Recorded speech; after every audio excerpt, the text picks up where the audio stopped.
Transportation and Circulation Committee to order, and we'll start with a roll call. Committee Member Bosch. Burnham. Here. France. Here. Green. Here. Horn. Here. Rodriguez. Here. Chair Blackerby. Here. And I'm going to turn it over to Committee Member France. Thank you, Chair Blackerby. Since the last hearing of this item, the Bike Master Plan, with the Transportation and Circulation Committee, I've been heavily involved with many stakeholders, many in this room, the Mitchell-Torrena Neighborhood Association, and with stakeholders in the Santa Barbara Bicycle Coalition, for which I work. Since I've been effectively in a role, an insider role, helping find potential common ground, I would not feel comfortable being on this dais to hear this item, so I'd like to recuse myself from tonight's discussion. I will watch from a screen with other TV audience viewers to gather the information from you all. Okay. One thing before you go, you can still vote on the minutes of the last meeting, right? Does that make sense? If you're... Since I was at the last meeting. You were at the last meeting, so we could do that before you flee? Great. Yeah. Okay. So we have minutes from the March 24th meeting to approve. Is there a motion to approve these minutes? I move we approve them. Okay. Motion from Horn, second from Bosch. Any discussion, changes, questions? They are very thorough. Thank you. Very good. Okay. All those in favor of approving the minutes, say aye. Aye. Opposed, say nay. Abstentions? All right. It's unanimous. Thank you, Mr. France. Actually, another thing I skipped is public comment for items not on the agenda. I didn't see one that was about that. I'm assuming everyone's here for item number 3. Speak now or forever hold your peace if you're not. Great. So we'll move on to number 3, Bicycle Master Plan. Good evening, Madam Chair and committee members. This is another meeting in a long list of meetings on the Bicycle Master Plan, and we're continually grateful for all the people who are participating. Santa Barbans care deeply about their city, and it's just great to see that participation.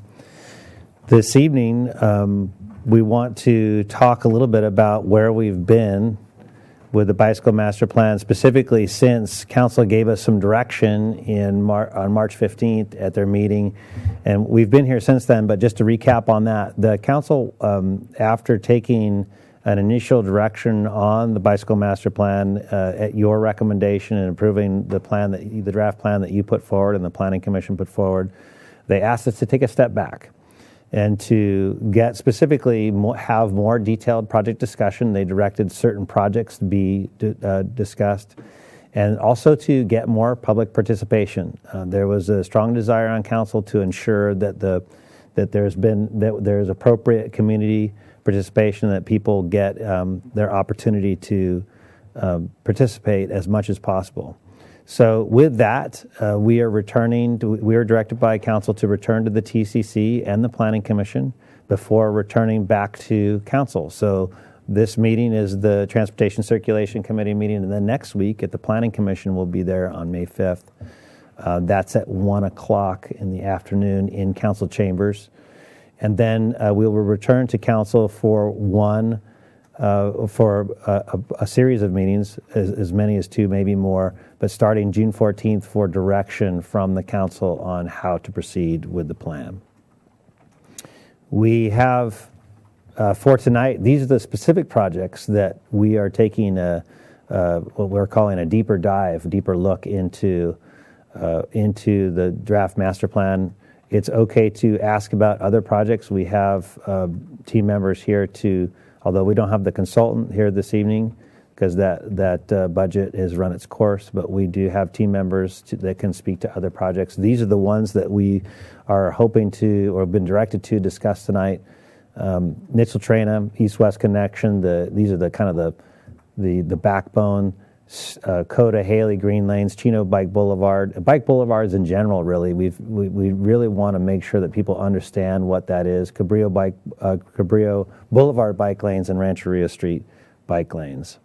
Just as a reminder, nothing as we go to this next part of the process that wasn't imagined in the first place, we still want to hearken you to the goals of the plan as you discuss and listen and hear, which you're familiar with, but just to kind of say that the safety for all road users, closing the gaps in the bike network, and then doing the complete streets, multimodal access, and then Santa Barbara style infrastructure, just as a reminder.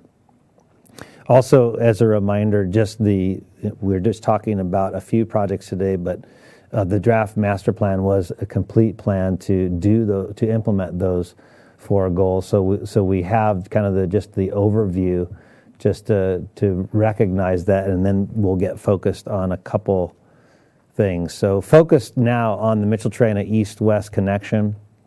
One of the things that actually Transportation Circulation Committee asked us to do at your last meeting was, hey, how about going out to the neighborhood and doing one of those listening workshops that you guys do really well? And we thought that was a great idea.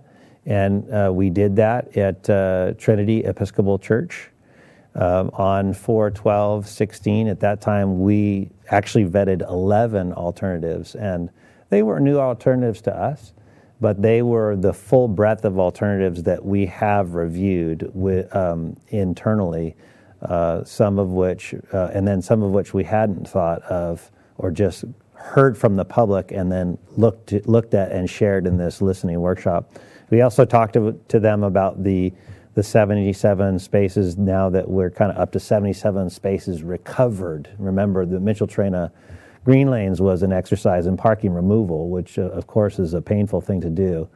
And so one of the things we were directed to do by this committee and the Planning Commission is, can you find spaces to recoup those spaces? So we presented, we'll talk about that a little bit here. And then we're really going to focus on tonight, I'm going to go through all of them, but we're really focused on 3 alternatives tonight, 1, 6, and 7 as being the viable. Really, the other ones that we've looked at and why they haven't been raised to speaking with you in the past about is that they're really not viable, but we'll show you those and what we're looked at, just as we did at the listening workshop. As a refresher, this is the I think what we've been really saying is the key ingredient to meeting the goals of the Bicycle Master Plan and serving the people who have been asking for a more robust bicycle route that closes gaps and connects to the places they want to go. And this is the State Street east and west spine network. So you can see the State Street spine coming up from the wharf and then up to Mission, and then it has these 2 options, one using some network that's already there on Chapala, and then the other using State Street, which is a more expensive, longer term, and then outer State Street, and then these 2 connection to the east via the Haley Street corridor that already exists with a bike lane but does not have a way to come back. As a member of our staff, Peter Brown, likes to say, it's like the Hotel California. You can check in. The Coda Lane is the one we discussed during the plan that would come back. And then the Mitchell-Traina area, that discussion that we're all familiar with now, and how do you get people from that State Street to the west side using that really strong bridge over the 101, which was also cited as a strong barrier to cycling. Mitchell-Traina Bridge, which has no vehicle ramps, and is a really nice way to get across. How do you get from that bridge to State Street? And so that's been part of that discussion. The green lanes, which Council initially addressed us to do, just to give a refresher of what that looks like, this is actually the cut sheet from the plan, and then a picture of what that looks like. And again, the green lanes being favorable because it's actually great for motorists and cyclists and improve safety, defining the network a little bit better for everyone. So the first three alternatives that we shared at the listening workshop have those green lanes, and you're familiar with those, but here they are again. And this is one that does not require, the first one, number 1A, doesn't require any widening at all on Mitchell-Traina, but does have some left turn restrictions, as you can see there noted. And then just to blow that up, what that would look like, at the one place we can't do a left turn restriction is at and this is during peak period. So it wouldn't be a left turn restriction all day, but only during the peak times of travel. We couldn't accomplish that at Bath Street coming from the west side. Why is that? Well, because Bath Street, coming from the west side, going north on Bath and then west on Aria Aga, is the freeway on-ramp essentially for the west side going northbound. And so a lot of people make that left turn, and particularly in the morning. And so at that location, we would have to drop the green lane, and that's what this shows, how that would look. So through that intersection, the green lane would be consistent going to the eastbound direction, but then in the westbound direction at Bath, it would have to be dropped, and there would be a shared lane going through here. So that's what 1A primarily looks like. 1B is a little bit more robust in that it widens the intersection at Bath and Mitchell-Traina so that we don't have to drop the green lane. It also widens the intersection at San Andreas and Mitchell-Traina, getting folks to that last bit barrier into the neighborhood. These alternatives that do, and also widening it at State Street, these locations that have widening do not require any sort of property takes. The widening that we're talking about is all within the parkway, well within city right-of-way. It does not also affect any part of the sidewalk. And this was also shown to be viable. And when I say viable, it means that it does not affect traffic in a real degradation type of way, and also that we believe that we can get funding for it. Those were the two key things that you might recall that we shared with you. Public Works is really shy on monies. We're having challenges just repairing the streets, and so the kinds of money that we need to spend on these is not the money we have in hand. It's actually money we'd have to get that would be from the state. And just for clarification, the money we would get for the state for grants for these type of improvements can only be spent on bicycle and pedestrian. It could not be spent on road maintenance. That's a question we get a lot. Why aren't you going for grants for road maintenance? Well, it turns out no one wants to stretch a dollar for road maintenance. They think that should be done. It's really the things that in the community that improve community well-being. So that's the answer on that. And then finally, 1C. Oh, this is an intersection cutout, just so you see what a green lane looks like going through a widened intersection. This could be, can only be the Bath Street. And so at the intersection of Bath Street, what that looks like is that the intersection you can see gets wider here to accommodate that left turn and keep that into play. And you can see how the green lane goes all the way through the intersection. This is one of the really great benefits about the green lane is having this skip marking in the intersection, really identifying where the cyclist is going to be in the intersection. And then you can see also, because with parking removal on this alternative, it provides enough room even for buffered a portion of the green lane, which is something the community did ask for. So moving to option 1C that we shared at the listening workshop, this is kind of the grand, ask for the world, widen every one of those intersections so you can keep all of those left turns even at the peak times, and that was considerably more expensive. I'm noticing that some of you are looking at this sheet right here, which is something we handed out at the listening workshop that actually has a summary of all the different aspects of each alternative. And as it shows, the option ones, 1A being the cheapest at $250,000 to $350,000. Again, these are really rough estimates because we haven't designed any of this. And then option 1B at $1.5 to $2 million, and then option 1C at $3 to $3.5 million. You can kind of see an order of magnitude there. We believe that all of these would compete well for that grant funding that we're talking about. So then moving on from there, we're going to just briefly touch on other alternatives that were less viable but that we showed the public. one of the things we heard a lot about was, can you do what you did on Bath and Castillo, a one-way couplet? Can you do that? That doesn't have any parking removal. So we did. We looked at that, and in this case, the one you're looking at for option 2 was one-way in Arriaga toward the freeway, making sense, right? That's the on-ramp to the freeway, and then Mitchell-Trena going one-way eastbound, preserves all parking. One of the nuances about some of these is that you can see a little contraflow lane here, which we're actually changing the direction of the street there in that one block of Castillo. But again, this alternative did not do well in terms of automobile traffic and did cause some congestion, and also not as fundable. Even though it's cheaper, here's the other less viable option 3. This was the Mitchell-Trena Sola one-way. That would be Sola going eastbound, Mitchell-Trena going toward the west side. Again, causing congestion, not very viable. This was kind of a wild one that we heard late in the public process. And that is, how about a bicycle boulevard on Mitchell-Trena? That was a mind blower for us to even think about. It was exciting to think about.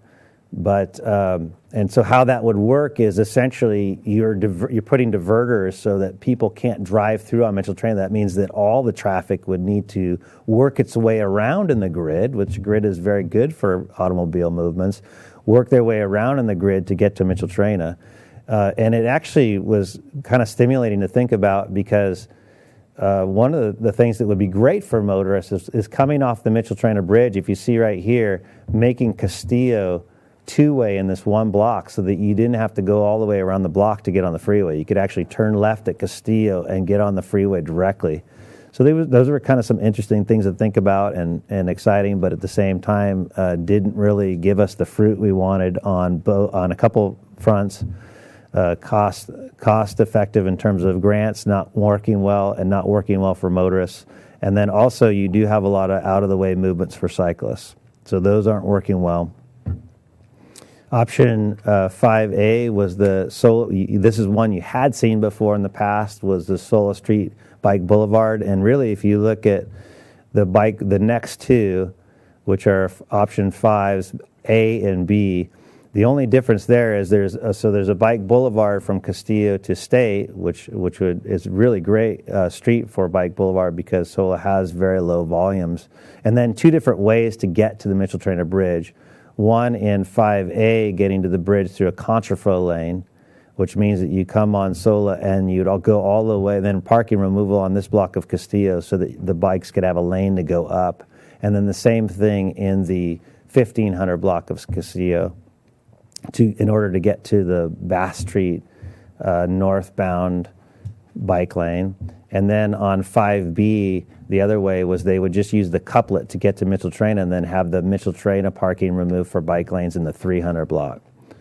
These were less viable, not because they didn't do well for motorists, they did, but we didn't feel, and we reported this to Council, you and the Planning Commission, we didn't feel that this would get us to the finish line in terms of the grant. We didn't think it was viable for the grant.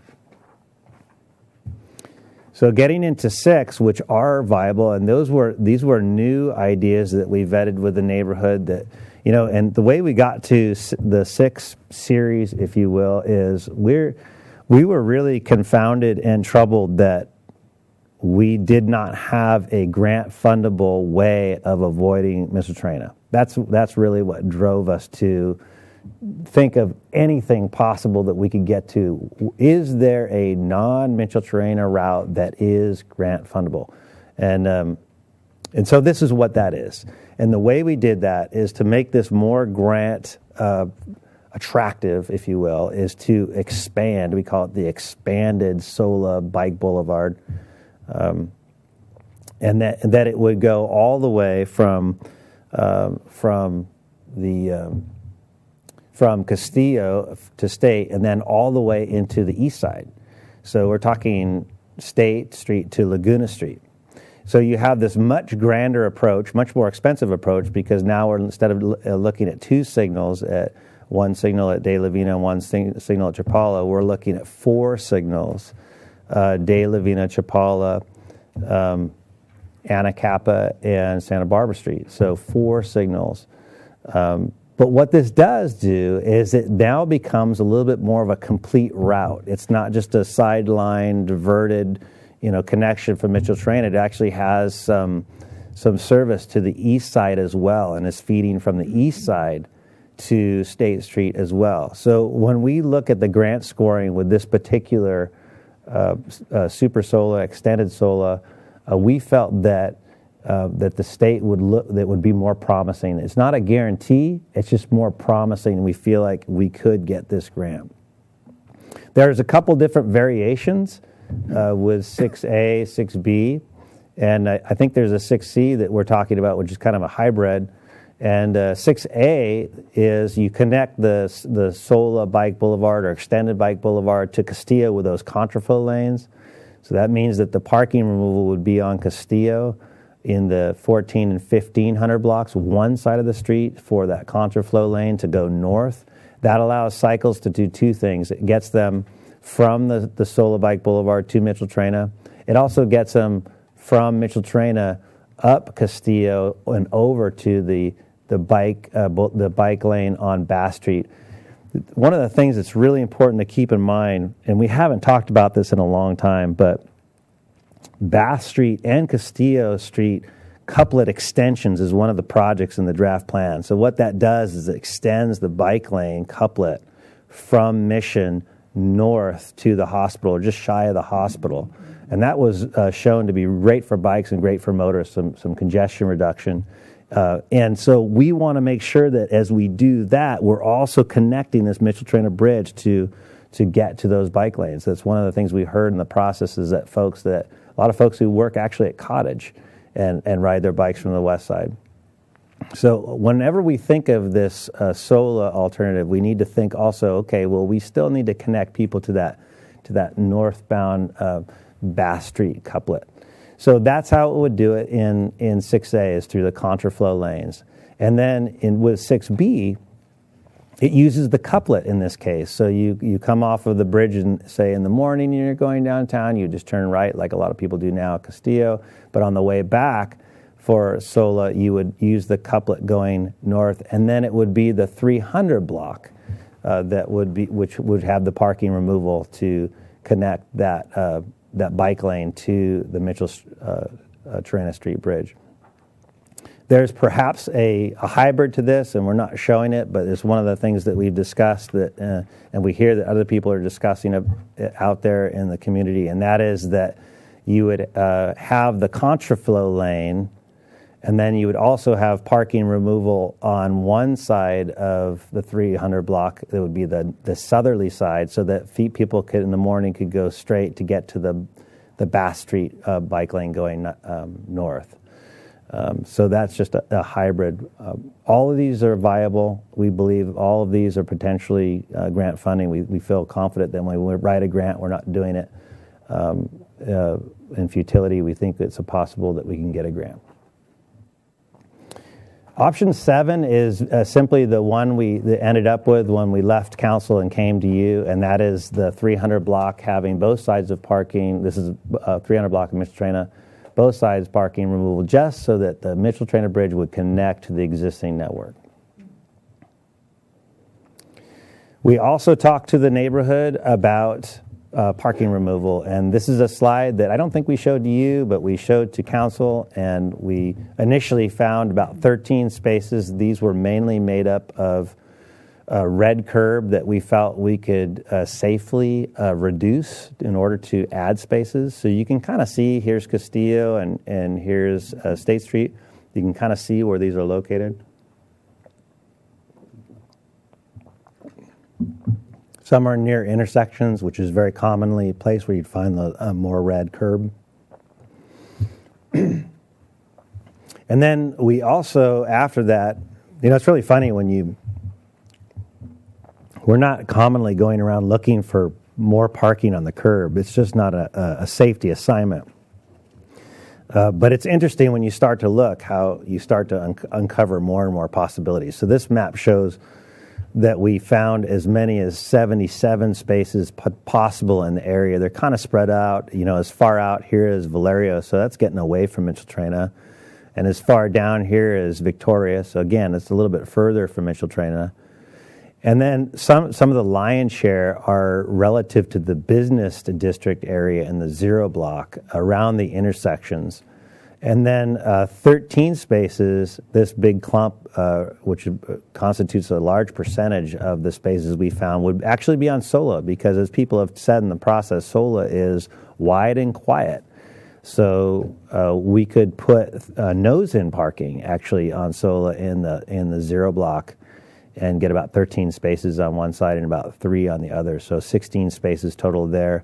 And then at the intersection of State and Micheltrena, if we eliminated a left turn lane from the east side, which is very low used, we can get more parking around the intersection. And then also eliminating a left turn lane from Chapala to Micheltrena, which is highly used in the peak hour, but not all other hours, which would free up some more parking. So that was our exercise in looking more parking. We shared that with the residents. I would just say on all we got a lot of great feedback. We retired to tables. I think people were excited to talk. Definitely the leanings at that meeting was for the 6. So option 6 was the favorite. And then we also had people talking not as much about the Micheltrena Bike Boulevard. One table was very excited about that. And then we also had a table talking about a bike boulevard for Anapamu, which was kind of interesting. It was nothing that we had presented, but someone at that table really liked that.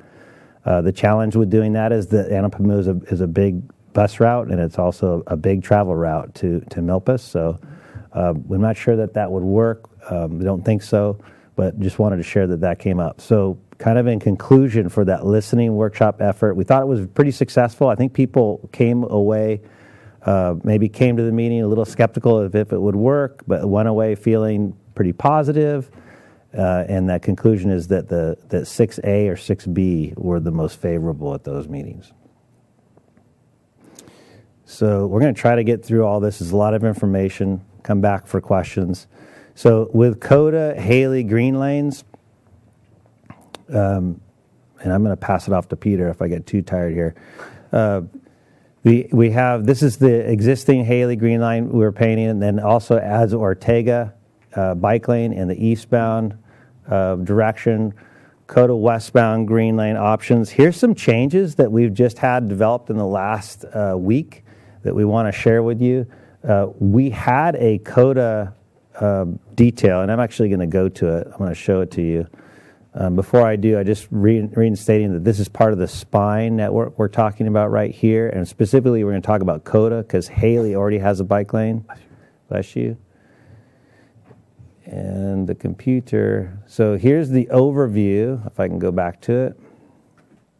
These are big files. Here's the overview of the CODA Street bike lane, and you can see it from end to end, Milpas all the way over to, help me out, State, but it does go to Chapala, no? And then we have in this, so we can do that on street for 4 blocks without removing any parking, but then we have to remove parking. It would be east of Santa Barbara Street. And then we have 2 blocks which we went off street to avoid parking removal. So that's how that would work. And those 2 blocks are in front of the Ortega Park and in front of the junior high. So what's changed, what I want to show you in this blow up is really in this section in front of the junior high and in front of Ortega Park. We did originally have this going into the park, and we found that we cannot put the bike lane into the park because and you may be familiar with these issues, is that the bike lane wouldn't be considered a park element, and park lands are protected and require, we just can't do that. We can't go there.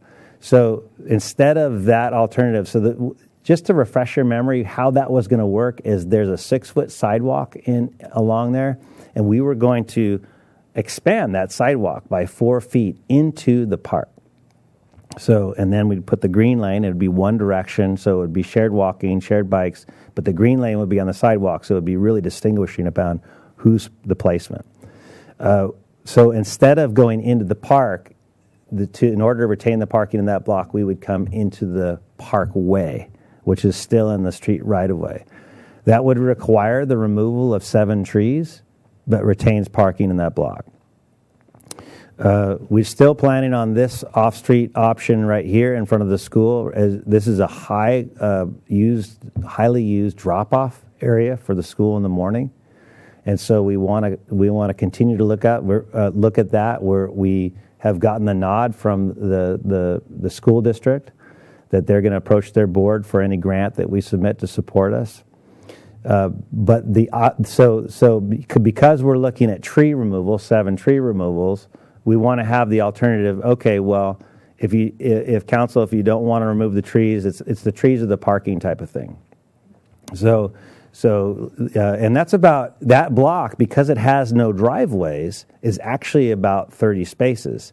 So where before we were only talking about 35 spaces for the quota corridor, if we took parking off this block, that would be 65 spaces. So it's quite a jump, and it's something to be aware of. And then the other thing you should be aware of is that it was also suggested in the public, well, why don't you do a one-waying of CODA to mimic Haley?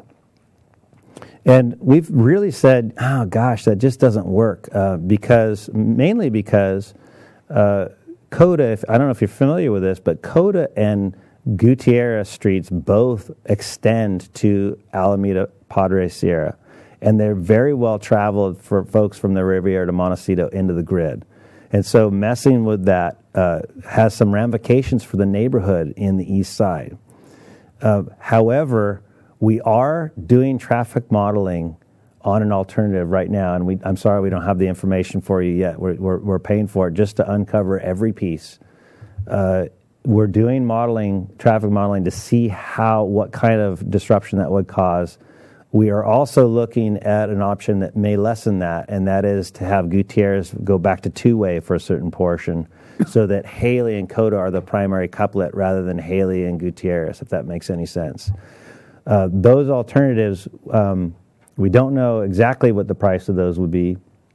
There may be some signal modifications because some of the signals are positioned for 1-way, like on Gutierrez, right? Would have to go back to 2-way.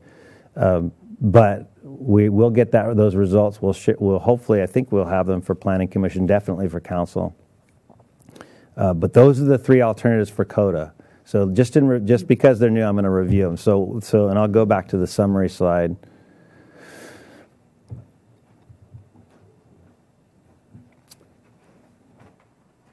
So one of them is off-street parking. So the CODA green lanes would go off-street for 2 blocks, and 1 block in front of the park would be in the parkway. And the parking removal is much less. Parking removal for 4 blocks, and then off-street for 1 block in front of the junior high. So to save the trees, we'd remove the parking in front of the Ortega Park. That bumps it up to 65 spaces total from 35. And the other one would be a CODA 1-way, and we're modeling that. So those are the 3 options. So at this point, I'm going to give myself a rest. I'm going to turn it over to Peter Brown to explain the Chino Bike Boulevard. Thanks, Mr. Dayton. Chair Blackerby, members of the Commission. A couple of questions we've had so far on the section that Rob just covered that I'll just answer right now. One of them is about the 77 spaces. That's a lot of spaces to recover, and we went and we expanded our scope. But just to be clear, most of those spaces are really to compensate if the council decides to do the Mitchell Trainer Green Lanes. And because Rob pointed out 13 plus another 3 and many of the others are more costly and they kind of preclude a SOLA Bike Boulevard. So we're really connecting those to the Mitchell Trainer project. A number less than 77 could be compensated if we did a SOLA extended. But just to be clear about that, because we've gotten that question a lot. And then actually, I think, Rob, talking with Derek before on that last CODA slide, the 65 number is a little higher because that's if we include the junior high. But if we just look at the park, Ortega Park, it's probably adding more like 15 spaces. So that brings the total up around 50 for one of those options. Just a couple of points of clarification. In terms of Chino, this kind of takes us to a lot of discussion has happened among the Chino Street neighbors about what a bike boulevard is and what it isn't. And because we did the listening workshop and because we had that direction from council to go back out and spend some more time with the community, we happened to be invited on Monday night, just a few nights ago, to the West Side Community Group meeting where we talked in detail about bike projects that relate to the West Side, in particular, the Chino Bike Boulevard. And of course, because we're looking at bike boulevards on Alisos and Sola and Chino, a lot of this stuff applies to bike boulevards in general. And then another point that's good for the TCC to know is that we're looking at, if we get in active transportation program grants in June, they're due June 15th, it really helps us to make a strong argument for those grants if we package projects. So we would package Chino with some kind of east-west connector on Mitch or Sola. That really creates kind of a T, and it really connects neighborhoods to the high school and whatnot. It makes a stronger application. The same is true if we look at Coda, Haley, coupling that with Alisos is kind of the east side package of projects. We get more cost benefit if we put those together. So they kind of end up in pairs or triplets. And then another thing we've heard from a lot of the Chino residents is that Gillespie should be considered for a bike boulevard as well. And we think that it's fine to leave Chino designated as the most direct connection in the plan, but from the grant standpoint and certainly from the plan flexibility standpoint, we would include Gillespie in a study if we were to get an ATP grant. We think it's a viable roadway to look at for speed reductions and potentially even a bike boulevard as well. And as not with Chino, but in lieu of Chino. Okay, so bike boulevards, I want to just tell everyone that unless you ride your bike on one or live on one or try to drive down one, they are really hard concepts to grasp. So the fact that the community has struggled and been confused is par for the course. It's like this in every community before they come in. But just to remind you, we typically only recommend them on low-volume residential streets. Bikes do not get a bike lane. They have to share the automobile lane.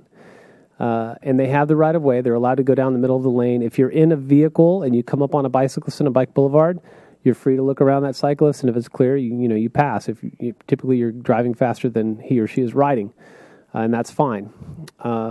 One of the ways that we make bicycle boulevards really attractive is we decrease the amount of time cyclists have to stop, and some people in the room will say they don't stop anyway, and that's true for some cyclists. But end-to-end travel for vehicles is precluded on bike boulevards. So you don't want a car to be able to go from one end of the bike boulevard to the other. They typically are diverted at one point or another every few blocks. And then the last point there in that upper right corner is that if you live on a bike boulevard, you can still get to your house. Many people can still get to their house the same route that they did before the bike boulevard.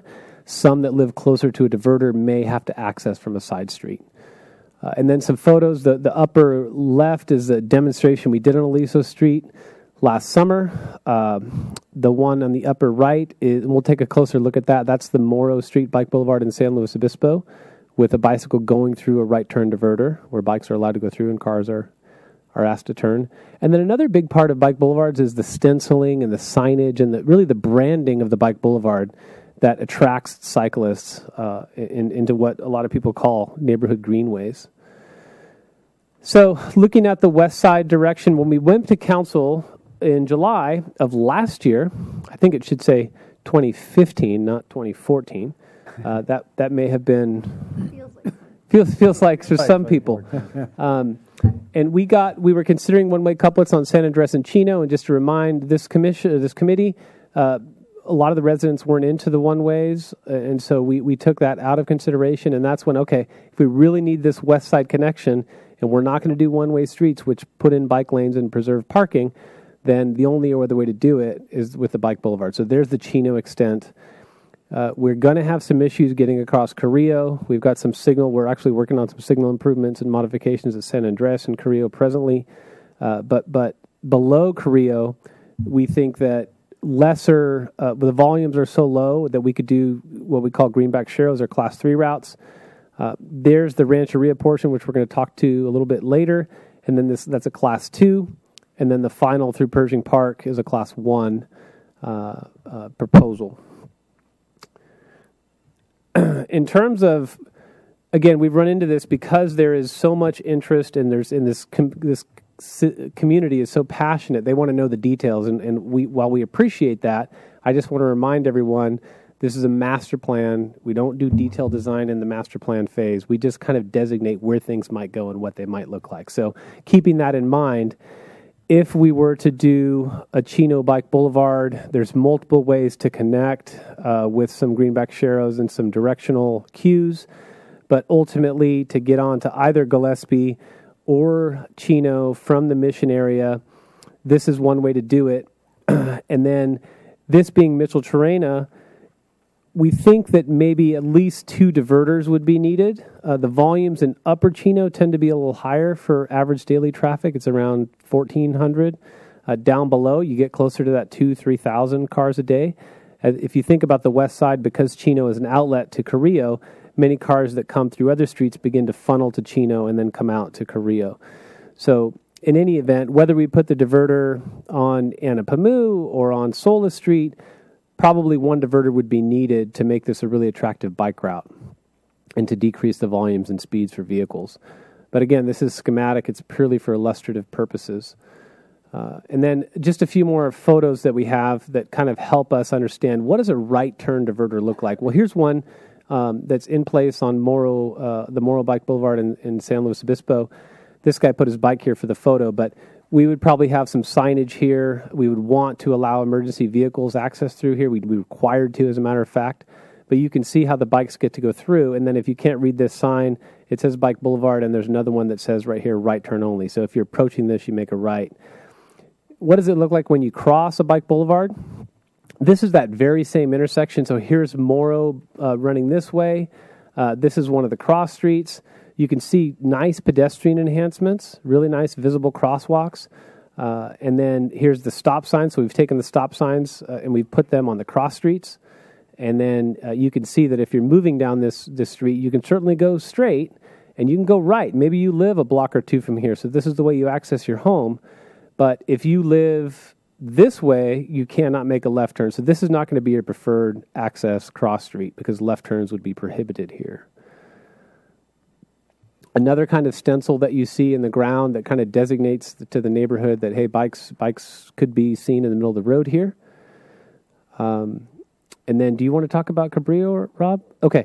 So we had some council questions on the Cabrillo the Cabrillo Boulevard. It's not a bike boulevard, pardon me. It is Cabrillo Boulevard. It runs along the waterfront. We're all familiar with it. It's a lot of great beach access out there.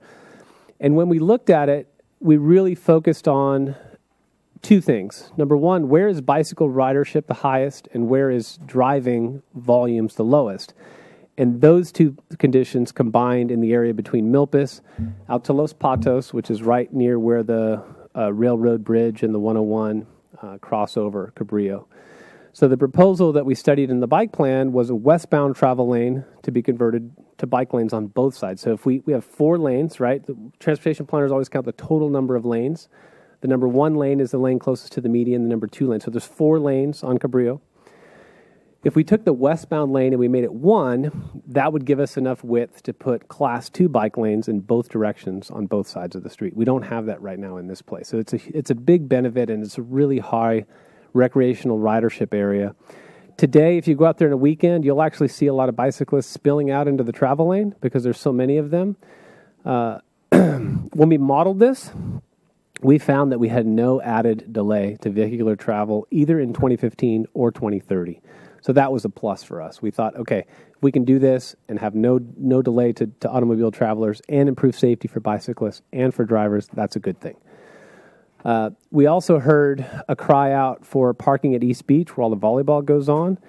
The only real way to do that would be to do a lane reduction in both directions, which also models fairly well because the volumes, I think I have a slide on that. This is a little tough to see, but it shows the schematics, and I can go over some of the numbers for you. Here's Milpas. This is the Milpas-Cabrillo intersection. One of the reasons why this is a keystone is because of access to 101, which is important here. And as you move away from Milpas towards town, towards the wharf, the volumes pick up. So and we have bike lanes. We have bike lanes in the westbound direction, and we have class 3s that the bike plan calls out to be greenback sharrows. They're pretty faint right now, but that was our suggested improvement on this side of Milpas, and then from Milpas out past the bird refuge to Los Patos. This is where the one-lane road diet is included in the bike plan. The last thing I'll say about this is that the modeling, the thresholds that other cities use are between 15,000, 20,000, 25,000 ADT, average daily traffic. Those are numbers that other cities have successfully implemented road diets within, and we're talking 4,000 here. On a really busy day, we could get 10, 11, 12,000 folks out here.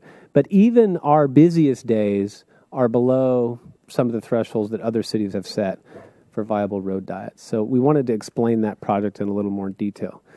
We're almost done, and I want to thank everybody for their patience because this is a bit long. But Rancheria bike lanes, they exist, proposed in the BMP from Montecito to Coronel Place is just 2 blocks. We would only look at removing parking on one side of the street. It's currently a class 3, so it's a designated route. I think there are a couple sharrows on the ground. But it really is an important connection to get to the Pershing Park. If we can get a class 1 that connects through there or along the City College property, waterfront access is really important, and a lot of people are heading that way. And so, again, I just wanted to point out the Rancheria portion is these 2 blocks of Rancheria between Montecito and Coronel Place. That's not a straight line. That doesn't go straight across. It goes over to... I'm not sure that we're taking public comment just yet, but because you're asking, this is not a straight line. There's a jog here through the system. It definitely, when you come around Coronel Place, the map doesn't quite show what you know, and that is you jog around the corner and you come down from Coronel to Rancheria in a straight line for 2 blocks, and then you do have to get across Montecito Street. There's one more update that I wanted you all to be aware of, and that is that we had not spent a lot of time in the Streets and Highways Code. Raise your hand if you spent a lot of time reading the Streets and Highways Code. I have not. Derek is the only guy who's... Okay, so... Section 891.2 says that if you want to have a bicycle transportation plan, you have to identify a lot of things. And most of them we had in the plan, but we wanted to go ahead and double-check that. And when we double-checked, we wanted to make sure, and we do now, have estimated and existing numbers of bike commuters. We didn't have a lot of land use maps, but they're in there now.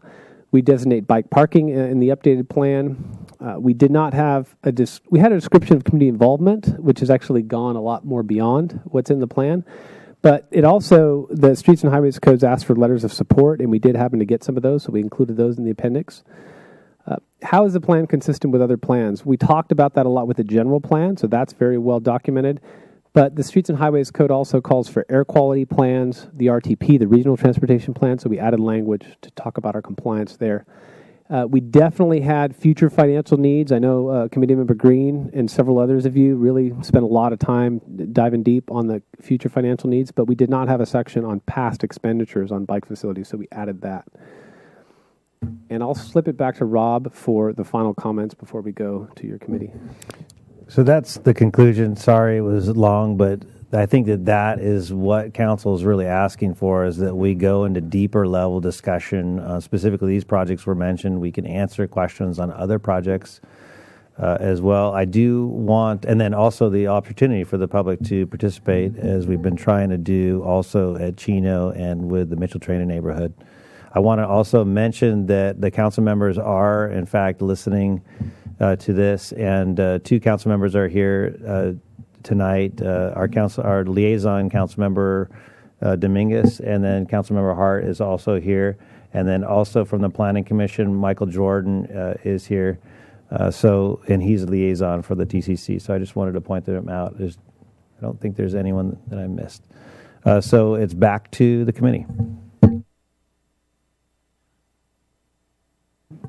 Okay. All right. Thank you very much for all that. Yep. Committee Member Rodriguez, you had a question? Yeah, I have a question on just the overall presentation. Yeah, and just, sorry, to interrupt, to preempt you slightly, we'll have some questions from the committee for staff now, and then we'll do public comment, and then we'll discuss. philosophize. Yeah, go for Yeah, it. just this is brief, but I was interested in the when you came up with the 77 parking spaces. Does that have were the two parking lots on the corner of State and Mitchell Terrena discussed? The lot behind the empty store used to be the drugstore on the corner, and then across there's an existing lot for businesses. I was just wondering if those were involved. We did not actually look at parking in terms of public parking in those locations, but we did have some conversations after at the direction of the Planning Commission and the TCC to look into private parking alternatives. So the couple of questions we were asking from private folks are, A, is there any parking that you have that you don't need that you would like to let other businesses use? That didn't go over too well. The other one was, is there parking for sale, monthly parking permits for sale? And there were 3 lots that we found that were for sale within the area. One at the corner of Valerio and Anna Kappa, one at Lady of Our Sorrows, and the other one was in the Sola De La Vina area, but I'm remembering exactly. I think it was the Upland. And Santa Barbara Valet handles 2 of those. Okay. Other questions? Yeah, Mr. Burnham. Yes, Madam Chair. A question for Mr. Dayton, possibly Mr. Bailey. In extending the Sola Street Mike Boulevard, whoops, did my mic go off? Do you have a ballpark figure for the installation of the new signals at Sola and De La Vina, Chapala, and possibly Anacapa and Santa Barbara Street? Any idea of a ballpark figure how much those would cost? Good evening. My name is Derek Bailey. I'm with the city's traffic engineering group. Committee Member Burnham, generally traffic signals cost about $300,000. That's when somebody asks us how much is a new traffic signal going to cost, that's the general answer. Sometimes if there's no utility conflicts, it can be less. Sometimes it could be more, but we're looking at 4 traffic signals times $300,000 each. So the traffic signal portion of those projects would be about $1.2 million. How does that jibe with inserting that into the grant package that Peter was talking about? It is an expensive price tag for traffic signals, but like Peter said, when you start packaging things together and creating a longer route, then the value starts going up and the cost per block starts going down. So if we spread the costs out over a longer route, then the value's there, and we believe it's a more grant fundable project. Thank you. My other question is, I thought I'd throw this out. This is pretty far out, but has there been any discussion of reconstructing, I know it's being really expensive, but reconstructing either the Anapamu Bridge or the Ortega Bridge, which right now serves pedestrians, re-ramping that to make it feasible for a bicycle route. Any talk about that at all? You know, Committee Member Burnham, we haven't talked a lot about that in recent times with the plan, but we have a lot in the past. I can't remember if we've talked about it with this committee. The challenge with that is that the Anapamu Bridge, well, I think the best way to talk about it is what we know best. And many people were here when the Ortega Bridge, which is similar to Anapamu, doesn't have the spiraling helix, but when a truck contractor on the freeway hit the bridge and we had to replace that bridge, when we did and we complied with the Americans with Disability Act, the ramps on the Ortega Bridge got twice as long, and the walk across the freeway for many trips was about 2 blocks out of the way or 2 blocks further than it was in the past. And the challenge with doing the Anapamu Bridge is similar, is that when and if we went to the expense, and it would be a very expensive project, on the order of $8, 9, $10 million, we would have to find a place for those ramps, which would have to extend back twice as far as they do on the east side, and then the helix would be eliminated, and you'd either have a series of switchbacks, which would not be good for bicycling, or you'd have to extend it all the way down in a different direction, which is an out-of-the-way trip. So that is the challenge of using that bridge, even in an expensive replaced mode. Other questions, Mr. Green? Thank you, Madam Chair. You talked about the limitations of the ATP grants, and you said they were limited to sidewalks and bike lanes, but would they also include the cutouts that are in Mitchell-Torrena 1B and 1C? Madam Chair, Committee Member Green, the ATP stands for Active Transportation Program. For those who are thinking about that, what does that stand for? It's actually not for sidewalks and bike lanes. It's for projects that involve pedestrians and bicycles. So it could be all different types. And your question is a consideration for which option? 1B and 1C have the widening. Yes, and the 1A, 1B, and 1C would all be, we feel like, be grant fundable under the Active Transportation Program. And the second question is, 1A does not require CEQA, but 1B or 1C would require CEQA? The answer to that question is that the Bicycle Master Plan requires CEQA review. All projects of this order to magnitude require CEQA review, and the city is following the appropriate CEQA process for the plan. Thank you. Other questions? Soren, Bosch? No? Okay. Well, we have a fair amount of public comment, so we'll get to it. I will I'll call 3 people, so you'll be in the on-deck circle, and we're going to give you 2 minutes each, so that we may someday return home, all of us. And I'm going to set a little alarm and everything, so prepare yourselves. The first 3, I see some of you wrote some comments. If you just want to have those turned in and don't need to come speak, just gesticulate wildly and let me know when I call your name. So we've got, and I'm sorry if I butcher your name, I will if I can't read it.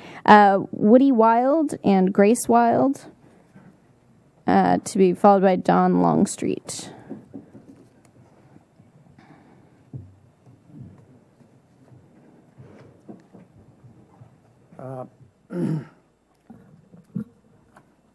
I live at 317 West Mitchell-Torrena Street, which is the hot spot of this whole thing. This is a picture of my house taken during the appraisal that was done in 2015, very recently.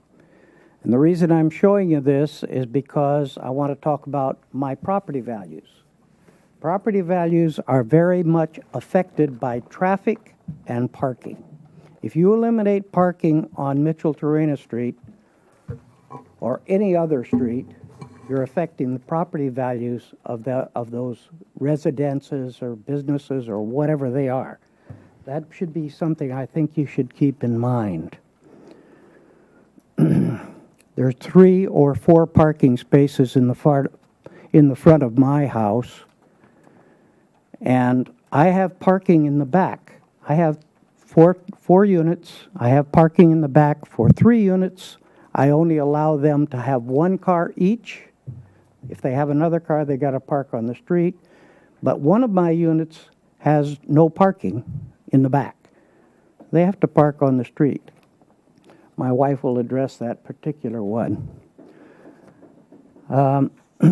About convenience for bicyclists, I have been inconvenienced the entire 30 years that I have lived in this property. My car parks on an alley behind my place. I have to come out onto Castillo. If I want to go north, I have to go south on Castillo, east on Sola, and then up Bath. So I'm not too concerned about a bicyclist having to go around a block. That didn't bother me when I was a bicyclist. When I was a bicyclist, I looked for places to go where the traffic was not. Okay, thank you. All right, Grace Wild, Don Longstreet, and John Milhone.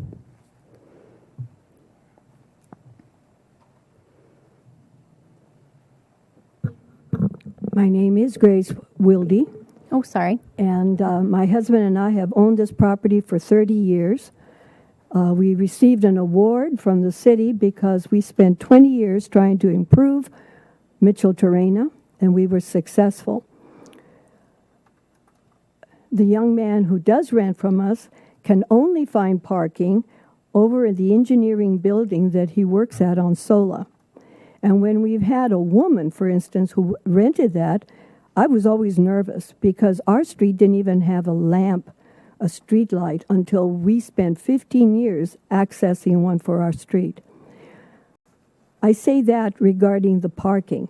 But now I'm 83 and my husband's 86, and we will not have any parking in the front. I had to have an ambulance in November of 2015, and that to me is something that's not even being considered. I've heard some very hard-hearted comments from Kathy Murillo about those of us who will lose spaces and maybe can't hop on our bicycle. But also, there's a handicapped child at 329, and I'm asking myself for you to look at me not as a parking spot, but recognize the cost that is involved in this measure. We have always looked for ways to improve our neighborhood, and I do agree it would be very nice for bicyclists, but also the bicycle survey that was taken has never been shown to me. I have not been called or sent any notice of any of these meetings. Listening meetings, I attend all the time, even when it's not pertaining to our property. I have never had representation or been in any way notified. I find that very disturbing to feel like I'm a non-person when I pay taxes and improve our neighborhood.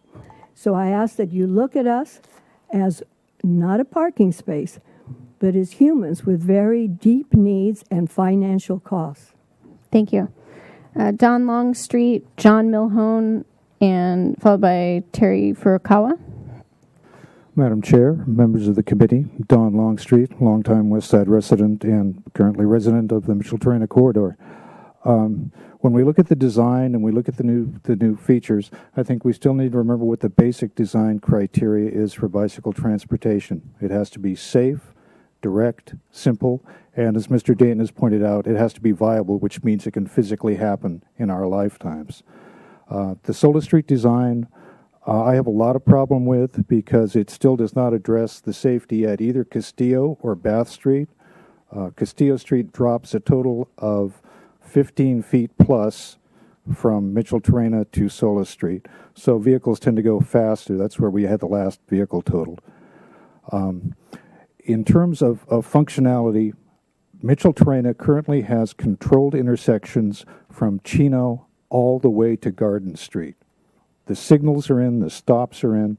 If we want to make it a route for the high school, all we have to do is put a four-way stop at Laguna and we're done. So that is my input, is I'd like to see this happen. I really did start this for my children, and now I've got grandchildren who are bicycling down Rancheria, probably even as we speak. Thank you. Thank you. John Milhone, Terry Furukawa, and Virginia Milhone. Okay. Okay, so John Milhone don't need to? I can give them to you to read, and you can give this back up at the mic.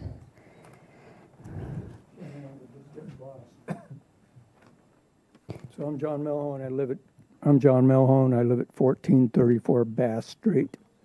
We have no off-street parking. The parking is a big problem already, and it's gotten worse since all these surveys were done because the parking at the Arlington Theater has disappeared. And all those people that were parking there have pushed into the surrounding areas, which have pushed into the surrounding areas further. So parking up around Mitchell, Terrain, and Bath is even more difficult. When I get home at work at night, sometimes I have to drive around and park 5 blocks away to find a parking place at night. So I think those extra 77 parking spaces, if you assume that you're going to do SOLA, then that eliminates the ones where you're doing angle parking. Then any other parking spaces that are available should be that should be the first part of the whole project, is to get those parking spaces available right now, assuming you're going ahead with SOLA. And then another thing that's making a parking problem is the street sweeping. And I don't know what in the world there's street sweeping for. It seemed like an idiot idea to start with. The bird poop and the dog poop is still going down the creek. And the people that use the creek are the bums anyway. So the dope addicts are down there. So it's nice trying to do something for the dope addicts to go hang out in the creek. But none of you want to send your daughters down there. So if you could just eliminate the street sweeping and take the money you would save and use that money that you're spending on street sweeping to fix the potholes, then maybe some of us can get up and down the streets and get across get up and down the sidewalks and get across the street in a crosswalk without tripping and falling down in the gouges and potholes. It's just a shame. I'm surprised Americans with the Disability Act aren't all over you because of the torn up crosswalks. All right. Thank you. Right. Ms. Furukawa, Dr. Furukawa, Virginia Melhone, and Carol Sipper. I just want to make, kind of reiterate here from the staff report. Pull the mic down. From the staff report that was submitted, I just would like to read this one statement. The active transportation grant can be submitted in June and will be awarded in the fall of 2016. This program is highly competitive, and even the best gap closure project may not be awarded. And I think that needs to be considered. One of the things that I've heard, and I'm hoping that what I've heard throughout this discourse is grant viability. And I've heard and seen the BMP shape shift continually, with always what's going to be grant fundable. And I think that's always been at cross purposes with the community's viability, the neighborhood viability, what are our community needs. And I think that's why you're seeing an upsurgence of people speaking up, because clearly we are a neighborhood. I think 6B is what I would call a perfectly imperfect solution. And as we're seeing, it can link in other ways. There isn't a perfect solution, and what I'm hearing is with a perfect solution, even if it was a Mitchell-Torino spine, there's low probability. What I have heard is that who gets first priority for the ATP are cities and communities without bicycle master plans. And so it remains to be seen, and I believe that we are like at 3-tiered or 4-tiered because we do have a master plan. So I'm hoping that the discussion will move forward, and as we're looking at a win-win situation so that it's not grant viability, but we're also looking at the community and the needs, and it's not becoming a discussion that's about the able-bodied cyclists versus the disabled and aging community. We are a neighborhood. We are connected. And I think that parking in our community has historically been a difficult issue and continues to be with the Arlington project. Frank Hotchkiss, and I may misquote his figures, with the building of the public parking structure, I guess that would be on Anapamu, he figured that $74,000 to $94,000 per space. So when you remove street parking, that's money that could be going into a public parking structure. Thank you. All Virginia Milhone, followed by Carol Sipper, and then Tom Reed. Hello, my name is Virginia Milhone. I live at 1434 Bath Street, as you already heard, with no off-street parking.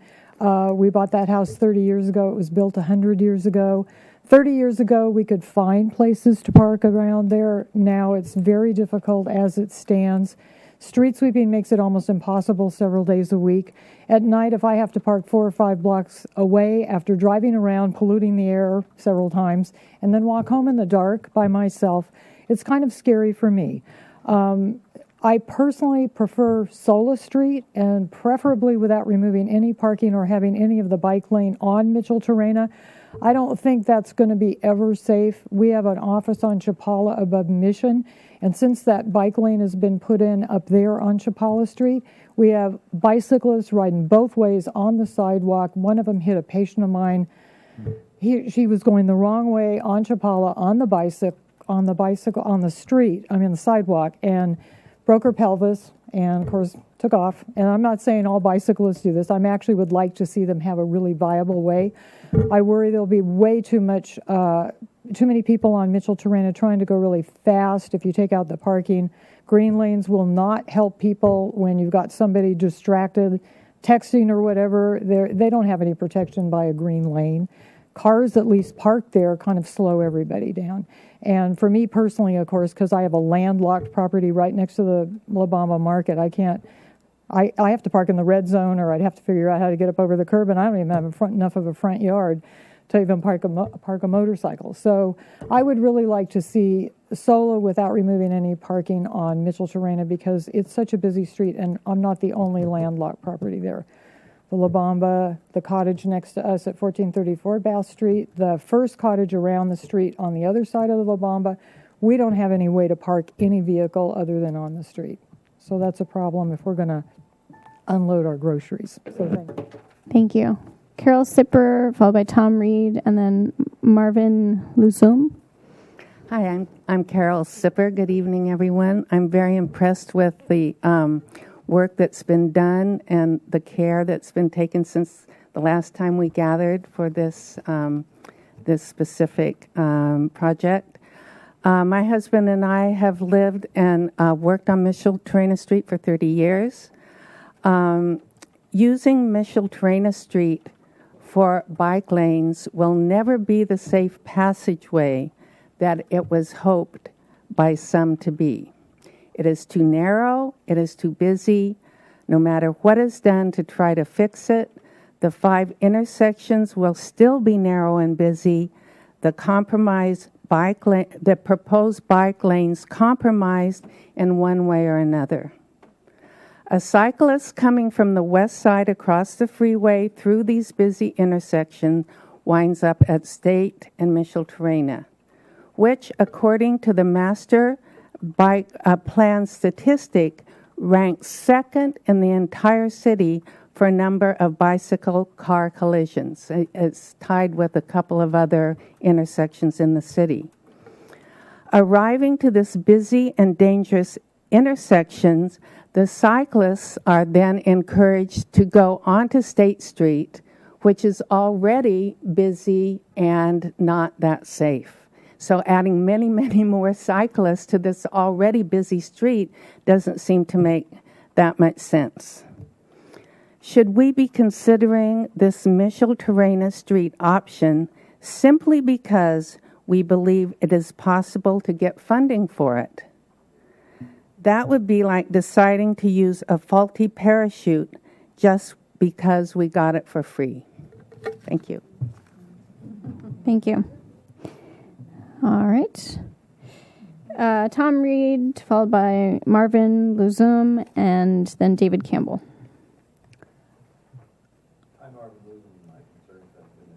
Oh, okay. So, and I don't see Tom. He was here. I'll set it aside if he comes back. Marvin, we're skipping. David Campbell, to be followed by Tom Mitchell and Cameron Gray. And I swear David Campbell was just here too. I'll set it aside in case he comes back. Tom Mitchell. All right, Cameron Gray, and then Martha Valles.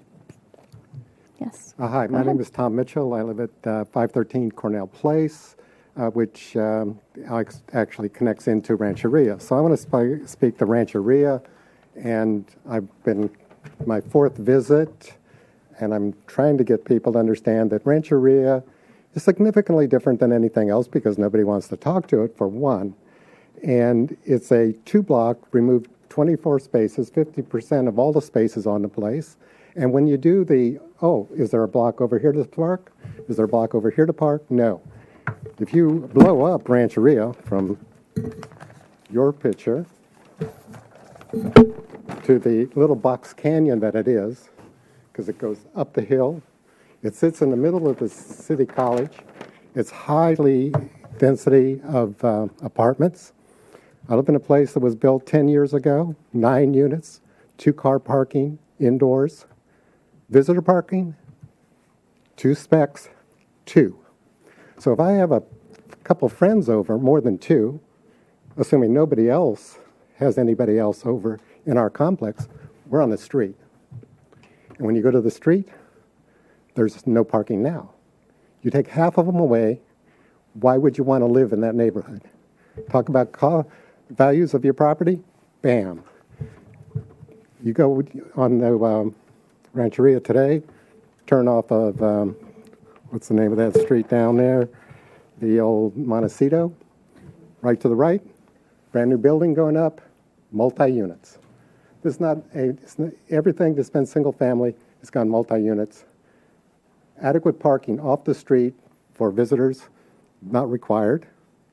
Now you take away what little there is. And you're going from a class 3 to a class 2 for 2 blocks. And if you looked at the other chart, I'm sorry to have interrupted him before, where it says now it goes to red. Well, that's actually a jog over to another street.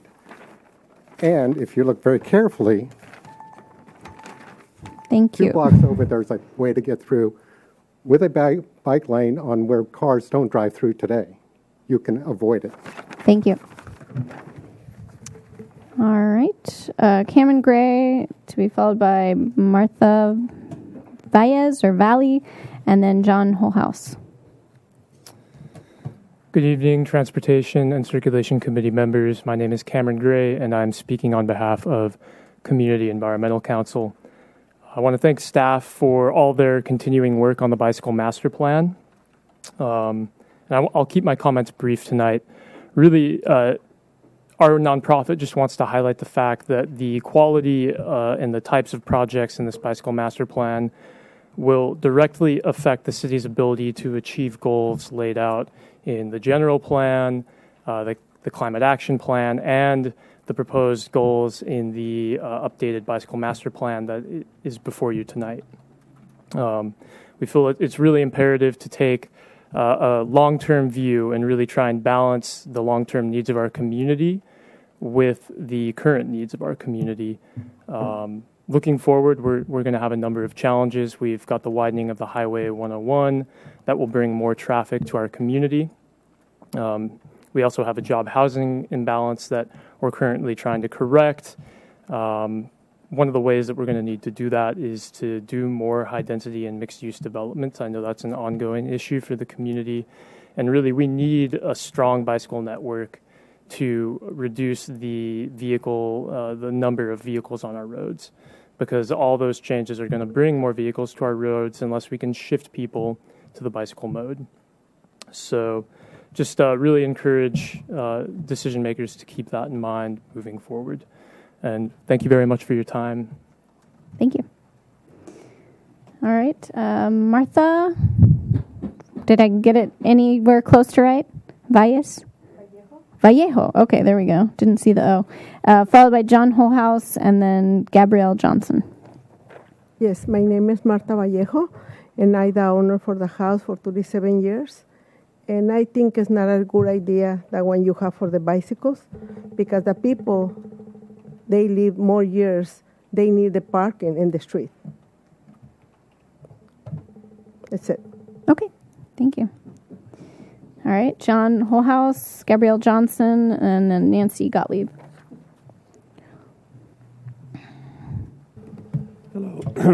excuse me. Hello. My commercial office building is at the corner of Chapala and Mitchell-Torrena.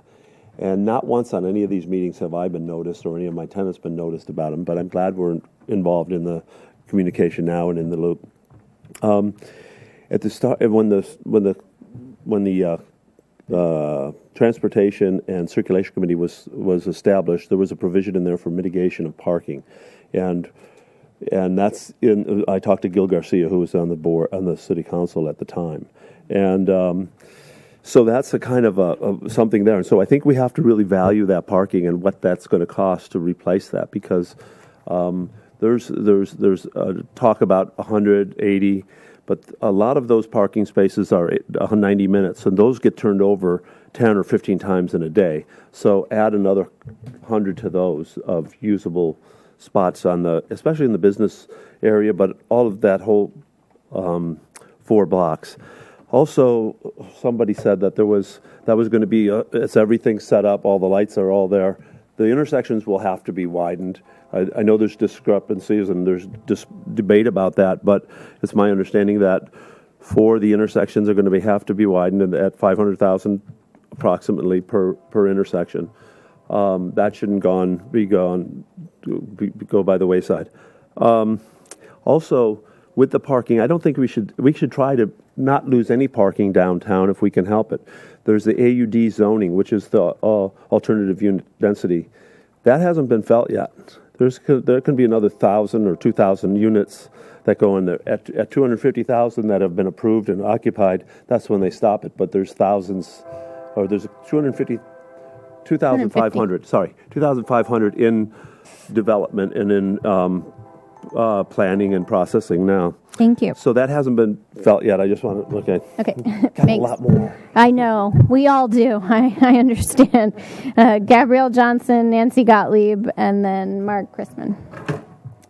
Good evening, committee members and staff. And I just wanted to say thanks to staff for all the time and effort you really have put into this. And it was really nice to see this, and if only this had been available earlier.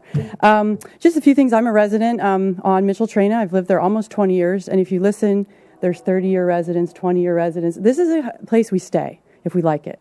And I bike, and I'm looking at that SOLA thing going, great, because I go down to Garden Street. I come down to this neighborhood a lot. And coming down Mitchell-Torrena onto State is a nightmare. But let's just back up. The parking spots, I'm a little concerned about these 77 spots. It involves a removal of a lot of red area. That red's there for a reason. It's a safety thing. You need that space to be able to look when you're a driver down the intersection. If you're removing those red zones, there's a safety concern. I'm also not convinced those spaces are actually there because there's a new Arlington complex going in. That's going to compact this neighborhood. So I have concerns about that. Second is if you're going to widen Mitchell-Torrena and take away the verge, the aesthetics is going to be off. You're going to lose trees and all kinds of things. You're also going to squish the bike lane against the pedestrians. You have a safety issue. There's no barrier between the bikers and the drivers. So if you have kids and families, if that kid makes a mistake, I hate to think of the consequences because the drivers are still going. There's no separation. SOLA is a better option because you have less traffic. It's a much prettier street to bike down. There's less traffic. I'd be much happier to go down that street. So I have some concerns about the safety in general. I also worry about bike usage. My office faces onto Mitchell-Torrena that I work probably 16 hours a day at, and I don't see a lot of bikes on the weekend. I also don't see a lot of car traffic. The streets are empty on Mitchell-Torrena on the weekends. After 6 p.m., streets are empty of cars. So I really have trouble advocating for losing all this parking, not just for a resident, but for the businesses down the street, the small businesses. I'm a small business owner, and we struggle as it is in this economy. And you're going to take away their parking? So those 77 spots, who are they for? Residents or businesses? Great for residents, not great for businesses if you're going to take away their parking as well. So that's the last thing I have. Thank you. Thank you. Nancy Gottlieb, Mark Chrisman, and Bernard Unterman. Good evening. Nancy Gottlieb, 1435 De La Vina, 3-story pink Victoria on the corner of De La Vina and Mitchell-Torrena. I want to say thank you for the process. I want to thank staff, but I also want to thank all of the Mitchell-Torrena Neighborhood Association because we've done a lot of work, research, and I really appreciate the work of the department working with us to come up with all these different alternatives. So 6A, I'm opposed to 6A. I'm really only a 6th person. But a 6A, because there's a talk about doing two-way traffic on Castillo to the freeway on-ramp, and I think that's highly dangerous, unless that's a mistake on your chart. It's the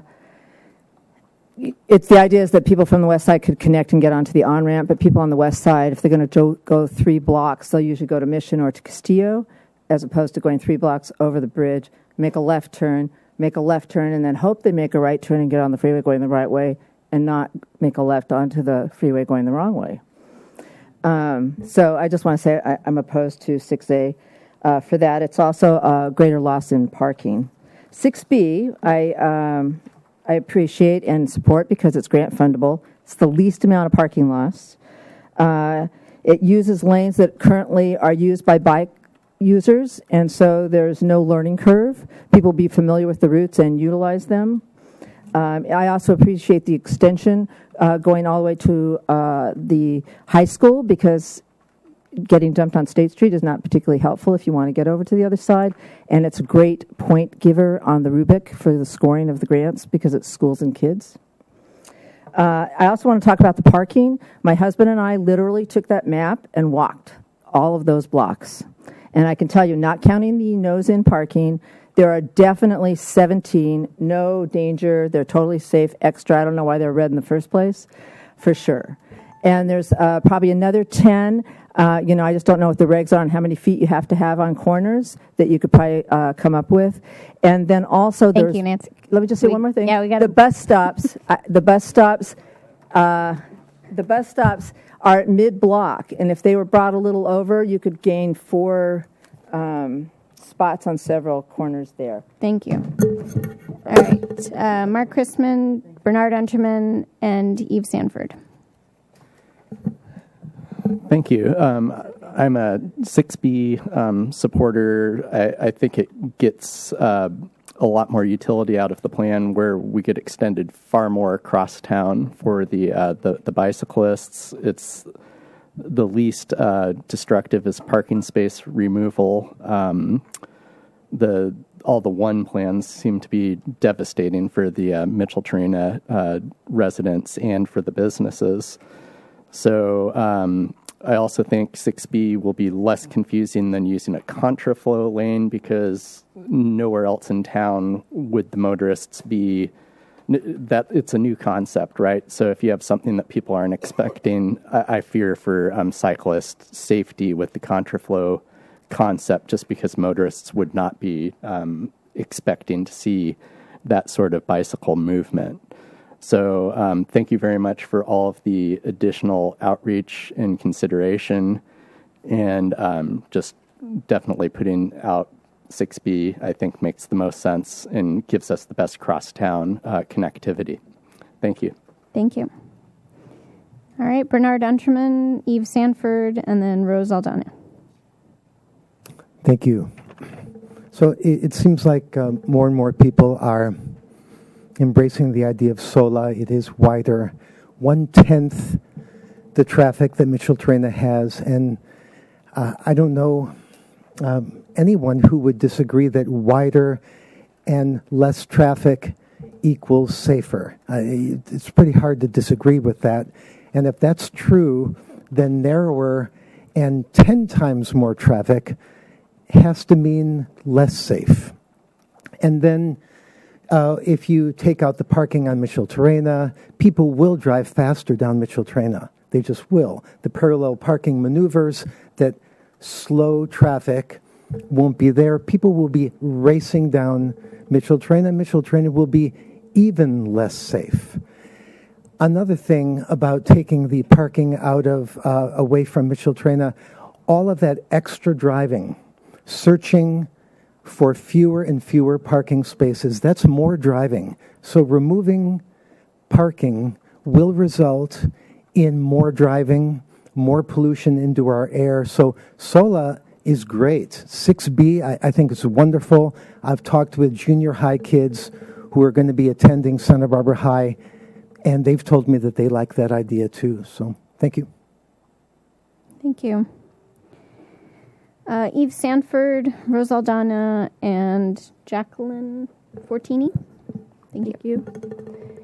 Hi, Eve Sanford. Good evening. On behalf of members of the Santa Barbara Bicycle Coalition, I would like to continue to express our support for making the West Side Bicycle Connection a reality. This community goal has been identified and supported during the Bike Master Plan outreach process by countless public commenters, petition signers, and our own City Council's forward-thinking decision in late February. At least one of the proposals before you today to install bicycle lanes on Micheltorena Street is immediately actionable in that both funding and mitigation efforts have been identified, and the project has been supported by decision makers, including yourselves, the Planning Commission, and City Council. That being said, SB Bike has met with members of the Micheltorena Neighborhood Association to discuss the complexities of this project and their concerns. Of importance, especially, is the 300 block of Micheltorena. I think it's a necessary place to focus in order to facilitate movement from the west side neighborhood traveling to northern parts of the city. We are willing to explore other west side bikeway solutions that can be funded, designed with the utmost concern for bicyclist safety and user friendliness, and constructed in the short term. Our community needs and will benefit from a project that is both timely and an effective solution to addressing a significant gap in our transportation system. We're interested to hear your feedback from today's discussion. Thank you. Thank you. Rose Aldana, Jacqueline Fortini, and then Christopher Price. Good evening. Rose Aldana. I live on the block behind Trader Joe's Milpas, and I'm speaking today regarding the bike boulevard at Aliso Street. I don't know when the next meeting is that they will be addressing it, but I'm here because at our most recent City Council meeting, Mr. Franz mentioned that the Aliso Street property owners were very happy with the barrier, the block, what's blocking the streets. What are they called? Diverters. Diverters. We're very happy with the bike boulevard and the diverters, and that's not a truth because many of the property owners on Aliso, I am one, are not happy with the diverters. And for many years now, we have been advocating for four-way stops from Cacique Street to De La Guerra Street so that the automobiles stop going east and west and north and south, as well as the bicyclists that will use this bike boulevard. Children will learn to stop, and when they become automobile drivers, they will learn to stop for the cyclists as well. But I am sorry, I have a head injury, so I'm trying to speak as best I can. Thank you. So the Aliso, I am on disability too, so I'm walking a lot and I see a lot of the needs, and what we need is more stops. We need four-way stops from Cacique to De La Guerra, not diverters that are going to divert traffic, more traffic onto Milpas. Is that going to cause a new survey to be done with more traffic being diverted onto Milpas? But that's my biggest point, is to request that no diverters and four-way stops from Cacique Street to De La Guerra. Okay. Thank you. Thank you. All right. Jacqueline Fortini, followed by Christopher Price, and then Sebastian Aldana Jr.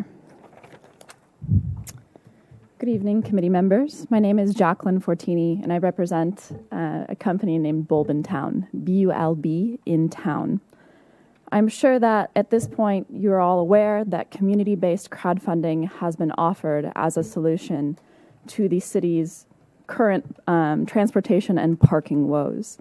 I'm not reappearing before you to resell the idea, but rather to assuage some doubts. Although certainly not the only concern in the negotiations for the BMP, finances are a central issue. We're all aware that approaching the city or state for funding promises lengthy waits and shaky results. The Bicycle Coalition has certainly been through this process before. The people who are centrally affected by the addition of bike lanes are here, primarily the residents of Micheltorena and business owners on Micheltorena, as well as Bicycle Coalition supporters. However, the BMP, in whichever form it promises to take, will affect hundreds of Santa Barbara residents, and they know it. This is why our local newspapers are running articles about it. This is why I hear residents downtown and in my office worrying about it. All of these hundreds of residents are people who would give to a crowdfunding campaign.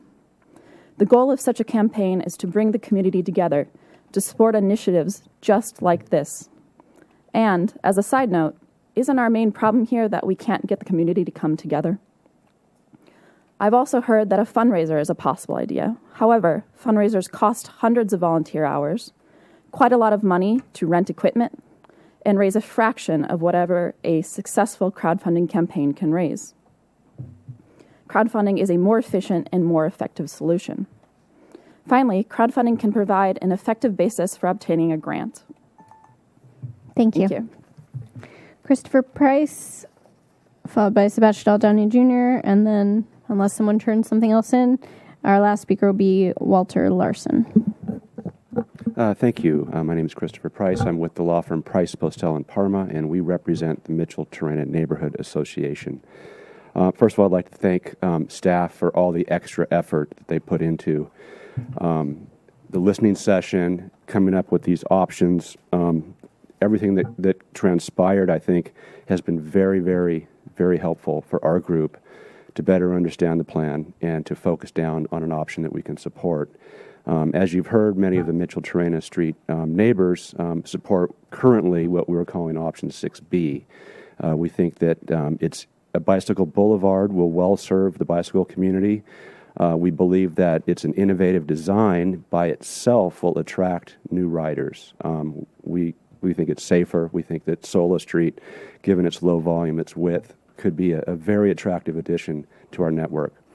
I'd also like to add that we have been in active and ongoing conversations with the Bicycle Coalition, and our goal is to come to an agreement on an option that we can mutually support. We've had some interesting conversations, and we're not there yet, but we're very encouraged. And we believe that if it happens, we might see some small tweaks to 6B or 6A and some combination thereof, some give and take. We're working on it. We just want to let you know that those conversations are happening. But that said, that if the default is to go back to what your committee approved or recommended for approval in a Micheltorena option, that unfortunately we can't support that. But we're encouraged with the option 6B currently. So thank you very much. Thank you. Sebastian L. Downey Jr., followed by Walter Larson. Hello, my name is Sebastian L. Downey Jr., Eastside resident, actually Coda Street, 900 block. And I just wanted to mention that I have talked to about 20 residents right here on Coda Street, residents and businesses, and all of them would like to have a plan that retains the parking. So, so I myself, along with a lot of these 20, they would support the one-way going west on Coda. One lane for vehicles, one lane for bicycles, and an example would be like Bath or Castillo Street. And this way all the parking could be retained, stay off the lawn of the junior high, stay off the lawn of Ortega Park. And I was watching it earlier on my phone when I was working, so I know you guys are working on that, and I know that there will not be any bike lane on the park. And you guys are, and I want to thank you, Rob and Peter and Derek, for looking into making Coda Street a one-way. All right. Thank you. Thanks for coming down after watching. All right, and our final speaker is Walter Larson. I'm going to be the briefest of all. I do have a business on Micheltorena, but I've been to like 4 meetings on this so far. I have heard nobody complain about Sola Street. I haven't heard a single person against Sola Street. So I'm for 6B, and I don't see any sense in disrupting a bunch of parking on a street like Mitchell-Torrena, where you have a street like Sola and nobody cares. And it's a perfectly good alternative. So thank you very much. Thank you. We actually do have a speaker who was called earlier and is here, David Campbell. And I don't think Tom Reed came back, so David will be our final speaker. Sorry, I missed the roll call. That's all right. Thank you, Madam Chair, committee members.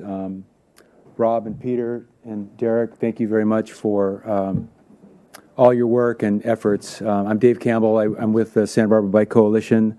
I'm a longtime West Side resident. During the summer, I'm over the Mitchell-Torrena Street Bridge almost daily, turning right to go down toward to my work downtown. I hope that the Mitchell-Torrena Neighborhood Association can at least compromise to some degree and get a West Side connection that meets our needs to get down or to come home via, I guess it's Bath coming back up. Some sort of green lanes that get us to that connection. That's what I would strongly support, and I know there's a lot of work to do, and I just want to put that out there. And to the woman who lives on Aliso Street, I strongly urge you to consider the bike boulevards. They're amazing, and they slow down traffic, and you won't be disappointed with a bike boulevard either on Chino Street or Alisos or wherever else they decide to go in there. I was part of that Alisos demonstration last year. It's amazing, and I think the residents will be very happy, surprisingly so, if they do get approved. So thanks for your support, and we look forward to the next step in this process and getting it done. Thank you. Thank you. Well, thank you all.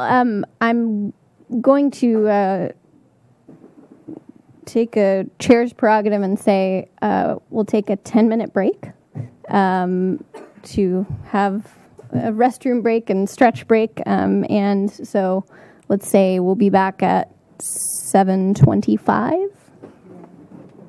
Thanks.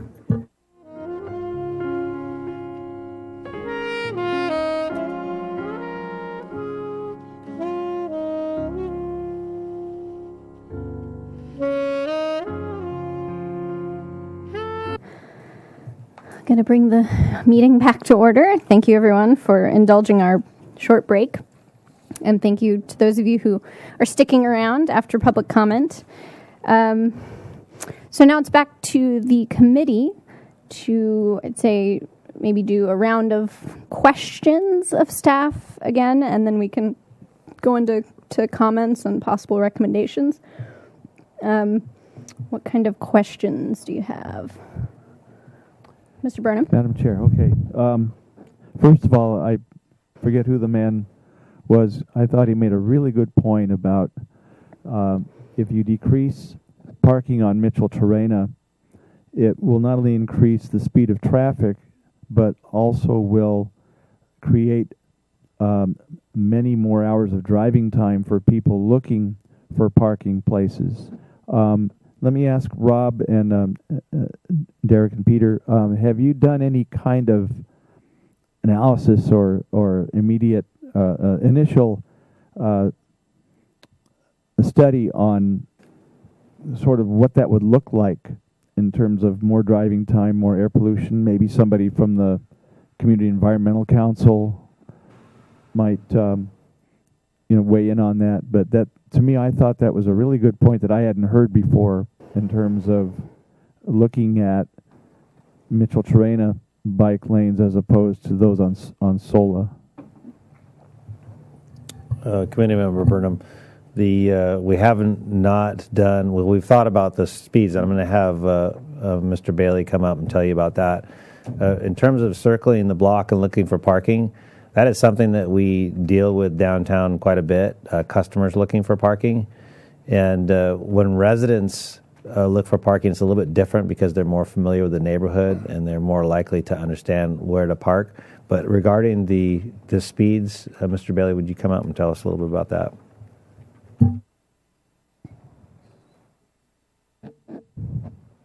Yes. Committee Member Burnham, regarding potential speed increases on Mitchell-Torrena, parking on Mitchell-Traina and parking maneuvers definitely creates a narrowing effect of the street, and that calms traffic. Drivers are less comfortable going fast on a street that's uncomfortable. So if you make it a more wide open street, higher speeds would be expected. But what's actually going to regulate speeds on Mitchell-Traina is there's some pretty significant drainage features as you go through every intersection. You think bump. So it's actually quite hard to get going fast on Mitchell-Traina, even if the street is wide open. So there might be a really slight increase in speeds, but I don't expect it to ever be a fast street, even if there was no parking on it. And Committee Member Burnham, just more on the parking. Just when we did this survey, and I think that we did just a couple time survey on it, but there is a large amount of parking if you're walking further from your home. And I think the challenge here is that it's that inconvenience of parking further and further away from your home that is the issue. It's not going to be circling the block, because if you're coming time and time again and not finding a parking space, pretty soon you just say, okay, well, I know where I can park, and you do it. And then you have that inconvenience of walking further and further away from your home. So that's kind of the issue: is that it becomes an inconvenience when you're having to walk further and further and can't find a spot right in front of your house. Thank you. Other questions? Yep, Mr. Green. Thank you, Madam Chair. I'd like to ask the question about the perhaps oversight that 6B does not allow for Mitchell-Traina to be used to go to Bath Street. It looks like the intention is that bicyclists would drive around 3 blocks on 6B to go north or west on Bath. Where's 6B? That's 1B. 6B. So Committee Member Green, I think that, there it is, 6B. Yeah, I think that your insight is a correct one. If you compare this 6B to 6A, it's a little bit apples to oranges in that on 6A, the one that's shown right there, has the contraflow lane in the 1500 block of Castillo, which is enabling cyclists to coming from Mitchell-Traina to move up in a bike lane and get to that northbound Bath Street bike lane. But if we go to 6B, it doesn't have that option for the Mitchell-Traina person coming from Mitchell-Traina going to, say, a Cottage Hospital destination. Actually, I was comparing 6B with 7. And that is the same exact. Okay. That's the same point. The point is they're both. If you know, maybe 6A and 7 are apples, and well, actually 7 is only in the 300 block. So, but you're correct. Both of those alternatives do not get you to the northbound Bath Street bike lane. Second question: the gentleman from speaking about Rancheria. I'm familiar with that street. I'm curious what phase, how far out that might be in the plan.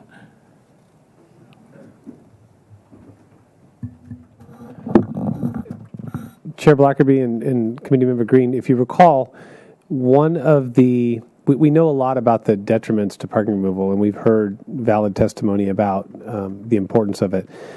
On the flip side, in terms of installing bike lanes, it is literally the cheapest and easiest way to do bike lanes. So cheapest in terms of cost to the city, not in terms of cost to the neighbors and the businesses, to be clear. So the short answer is we could put in bike lanes in Rancheria tomorrow with very little cost, just as we could on many of the other projects. So the parking removal exchange for bike lanes can all be done quickly and easily. I guess I'm asking how long the problem would be that we're using Class 3 there instead of going to Class 2. Are we talking about something 10 years out? It's Class 3 currently. Right. And you're trying to make it, in this notion, going to Class 2. Correct. And that could be done at any point, immediately. So The real importance of the Rancheria and actually the whole west side connection to the Chino Bike Boulevard is really having a contiguous system that connects the MODOC / UCSB. We have a lot of bike commuters that go way out there and that come down through to the residents that want to bike, whatever percentage that is, down to the waterfront. So and we don't have this now, we have class 3s on San Andres, we have some class 3s on Rancheria, but really speaking to the closing the gaps in the system, it would be the entire connection that would make it happen. And the Rancheria could certainly be a quickly and easily implemented portion of that, as could Greenback Sharrows up to Carrillo Street going through Wentworth and Cornell Place. Thank you. Thank you. Ms. Bosch? Could one of you explain more thoroughly what option 6C was? I've heard about it, but I don't quite get what it is. Committee Member Bosch, actually, the option of a 6C is solving the conundrum that Committee Member Green raised, in that the one we're looking at right now, 6B, his point, does not have a connection. So if you're coming from Mitchell Terrena and you want to go to the Cottage Hospital area, it does not have a gap closure to, I just turned it, doesn't have a gap closure to the northbound Bath Street bike lane couplet. And so what a hybrid of this would be solves what Committee Member Green is raising, is that you could do it in two different ways, because if you look at 6A, it has the contraflow lane going north, so that's a parking removal on this block to Arriaga, and that gets you over to the northbound Bath Street lane. Or you could have parking removal as is done in option 7 on the 300 block of Mitchell Terrena, so it would get you to the Bath Street northbound. Does that make sense? Yeah. Bike lane. Other questions? Yes, Ms. Rodriguez. Thank you. I'm having trouble understanding. These 6 options are so of so much interest to people. I want to make sure I really understand them. And the kind of flesh tone arrows saying the direction of street is being changed. I'm really confused. Is that for cars or for bikes? I'm sorry. I'm really being dense about this. In the case of 6A, it's only the direction for bikes. And there was a comment from the public, and maybe Derek Bailey could address this, since he's our traffic engineer and knows the most about how contraflow lane works. We'll ask him to come up and explain it to us.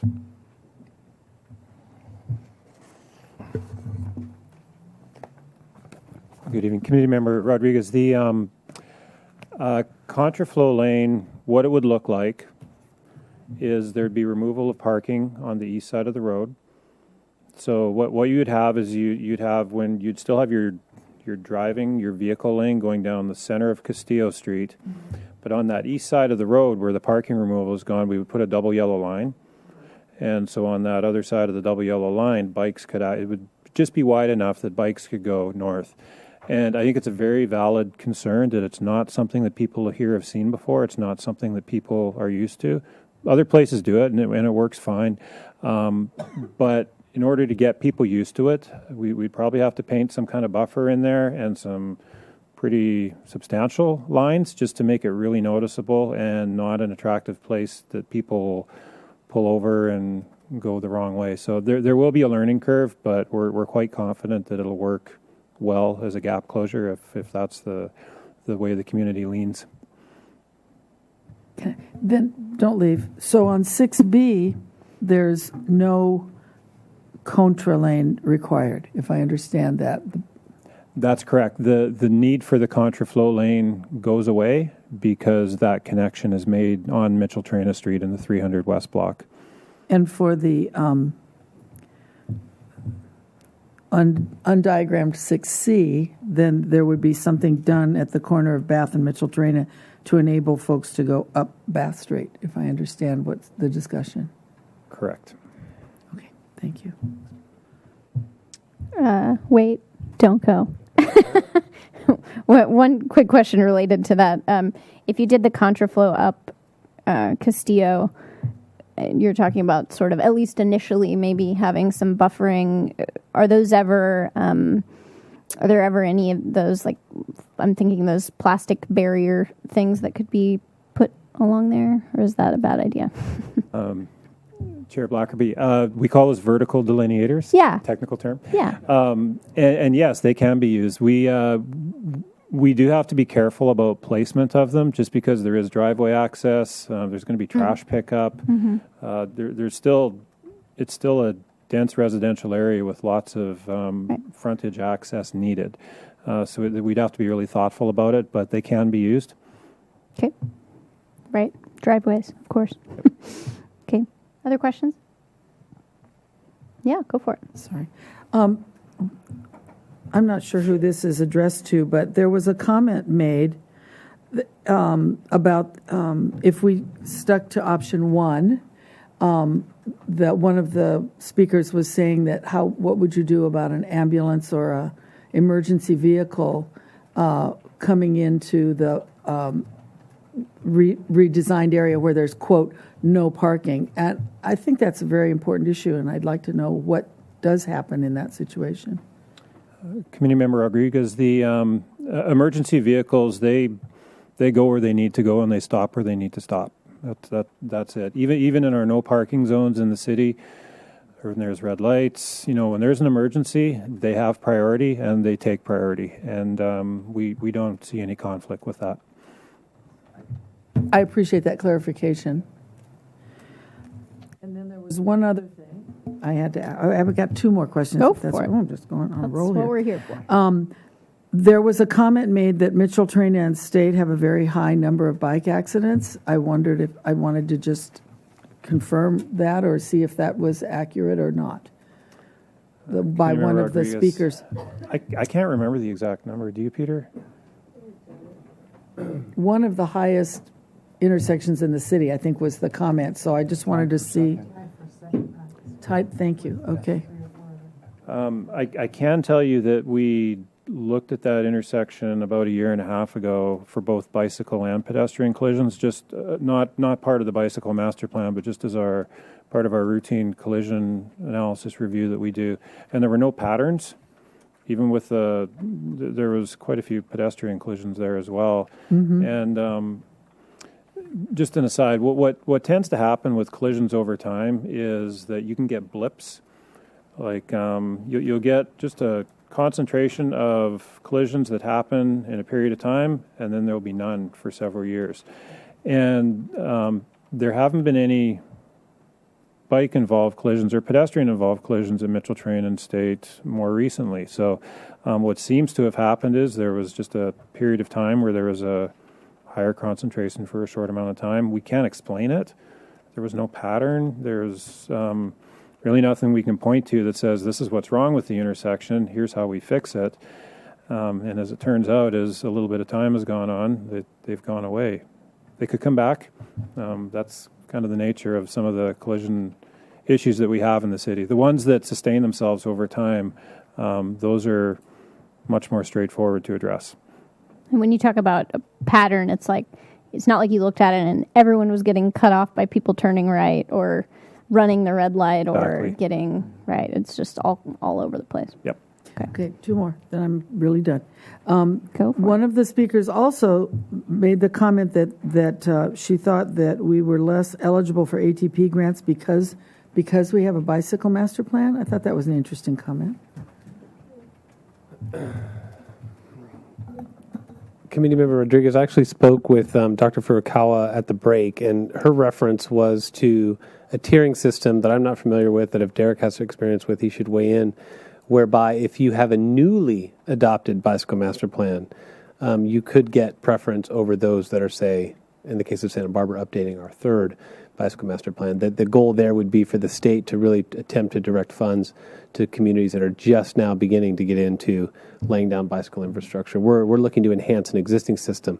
But when we went through the scoring criteria, we did a dry run in the ATP cycle 3 that we're in now. that was not a criteria that we were looking at, and it was not one that was called out for us to score on. It was not a project basis. Okay, my last question. The Arlington complex, all I know is that I see a big open lot behind the Arlington. What's going in there, and what's the parking situation going to be for that?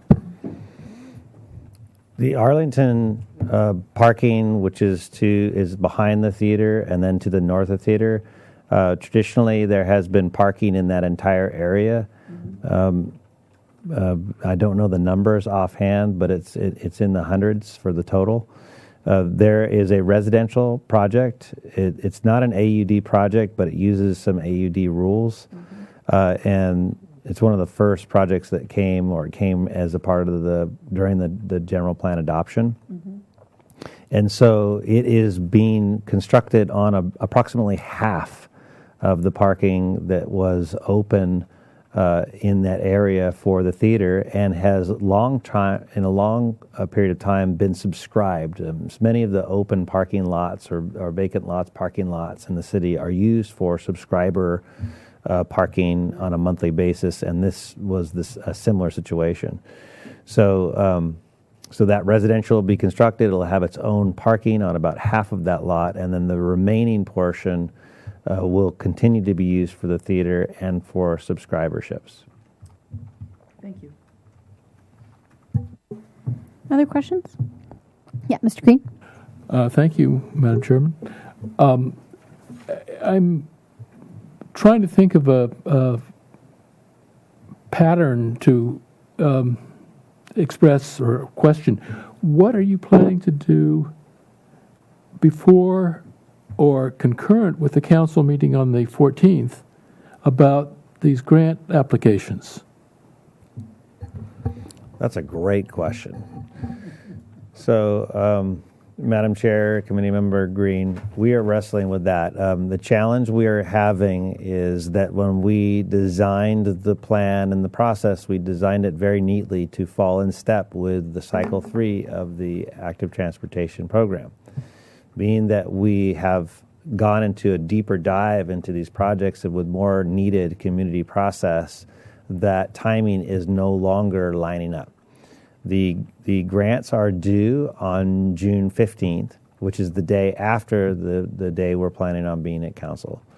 So we are wrestling with that. We are vetting, as Mr. Brown mentioned, which grants will be most favorable for the types of options we have on the table. We are building those grants with leaving room for the options that are on the table to be discussed. We've kind of narrowed it down to 3 that we're looking at.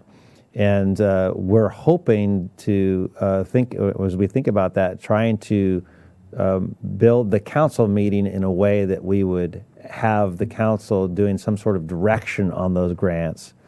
I think that there's going to be a strong desire to do that because it kind of hinges on doing anything with the bicycle master plan, and having that teed up, if you will, so that if they see a consensus and have a way to give us direction, that we can turn those around and submit them.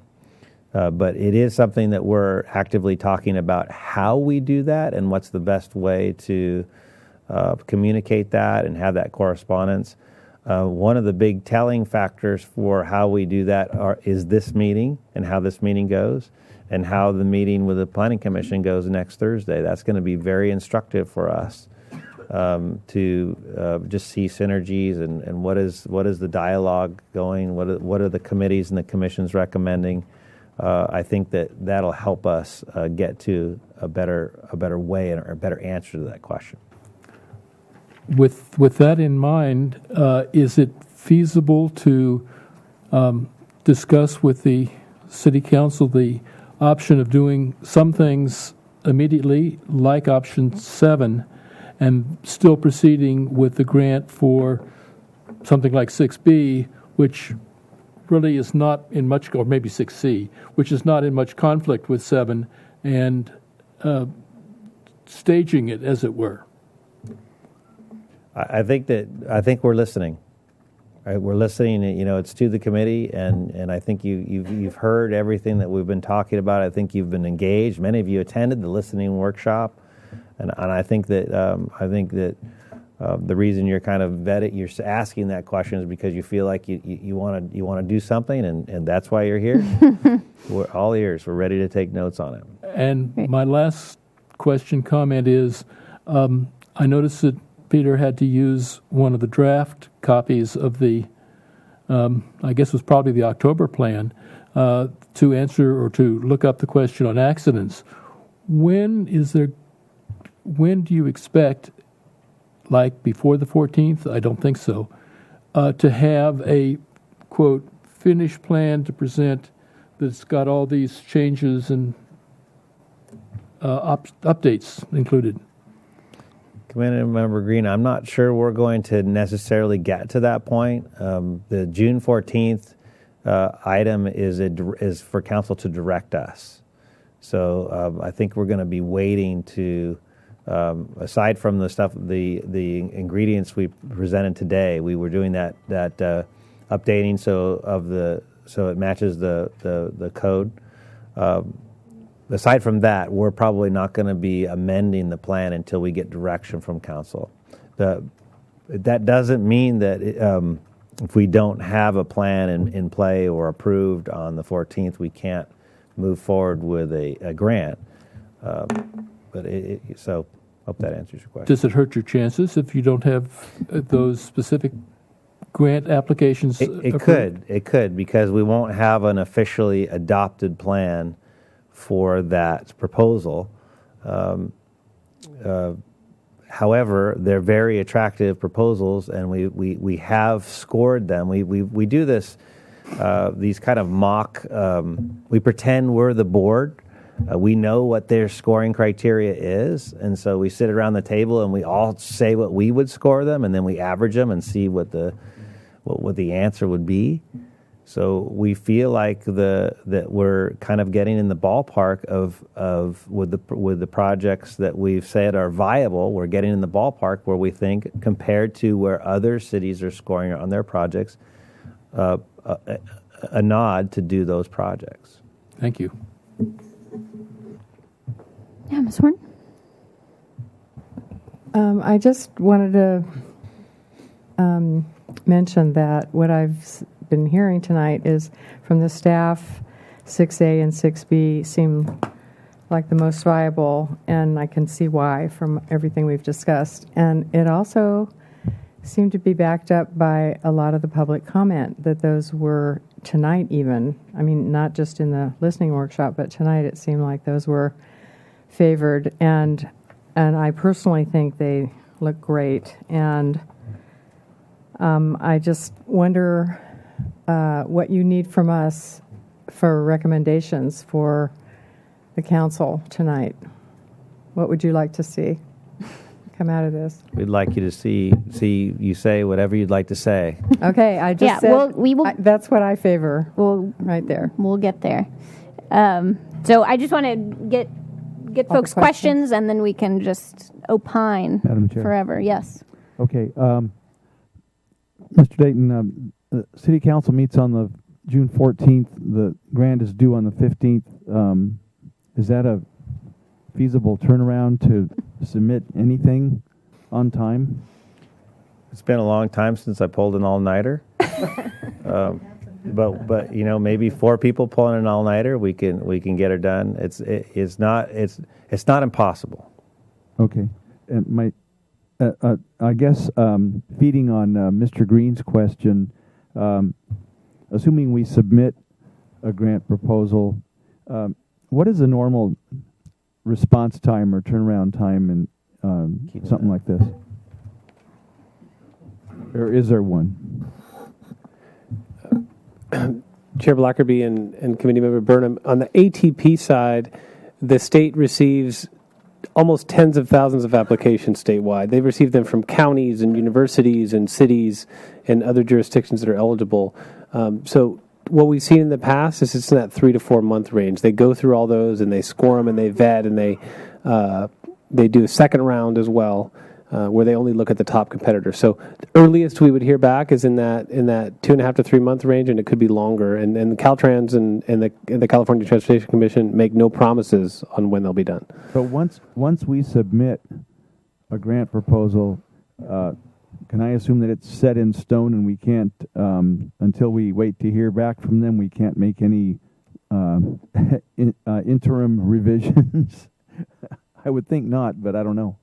I think that we just need to get to the June 14th and see where we end up, and if the council wants to, go for certain applications and what the direction is for refinement, and do they want us to wait for the applications to be done before the documents are final as one scenario, or final the bicycle master plan. I mean, I think there's multiple options when we start thinking about it that could happen.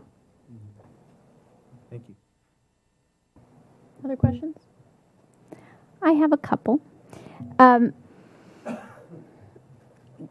I know that the city is very good at getting grants, and ATP grants in particular. I think we had a good time. A great time in the past 2 rounds now of getting funded. I'm not naive enough to think that this one, we will let it ride forever, because probably other cities who got turned down before are sharpening their applications for their projects. And so my concern, and this is a question, is if we don't get these packaged, what we think are very attractive, and you say score highly, projects funded in this round, when's the next one? And if not, I guess the other question is, can we build into what we send forward a kind of option A of best case scenario, we get ATP funded. If we don't, then we do project X. Or is it, sorry, you just have to wait and wait and wait until maybe it gets funded someday? Does that make sense, that question? Madam Chair, it does. And we're looking for you to tell us what you'd like to do. But that's a possibility in a plan. Possibility. It's 2 years for the next ATP grant. Okay. So that would be 2018 to even just apply again and possibly get funded, and then you have to go through everything else. Okay. My question about SOLA 6, what have you, either of the 6 options. On the map it says to SB High, but it stops at Laguna, right? And I think part of that was because of the fire station. So that doesn't go to Santa Barbara High, like it doesn't spit out at the high school, right?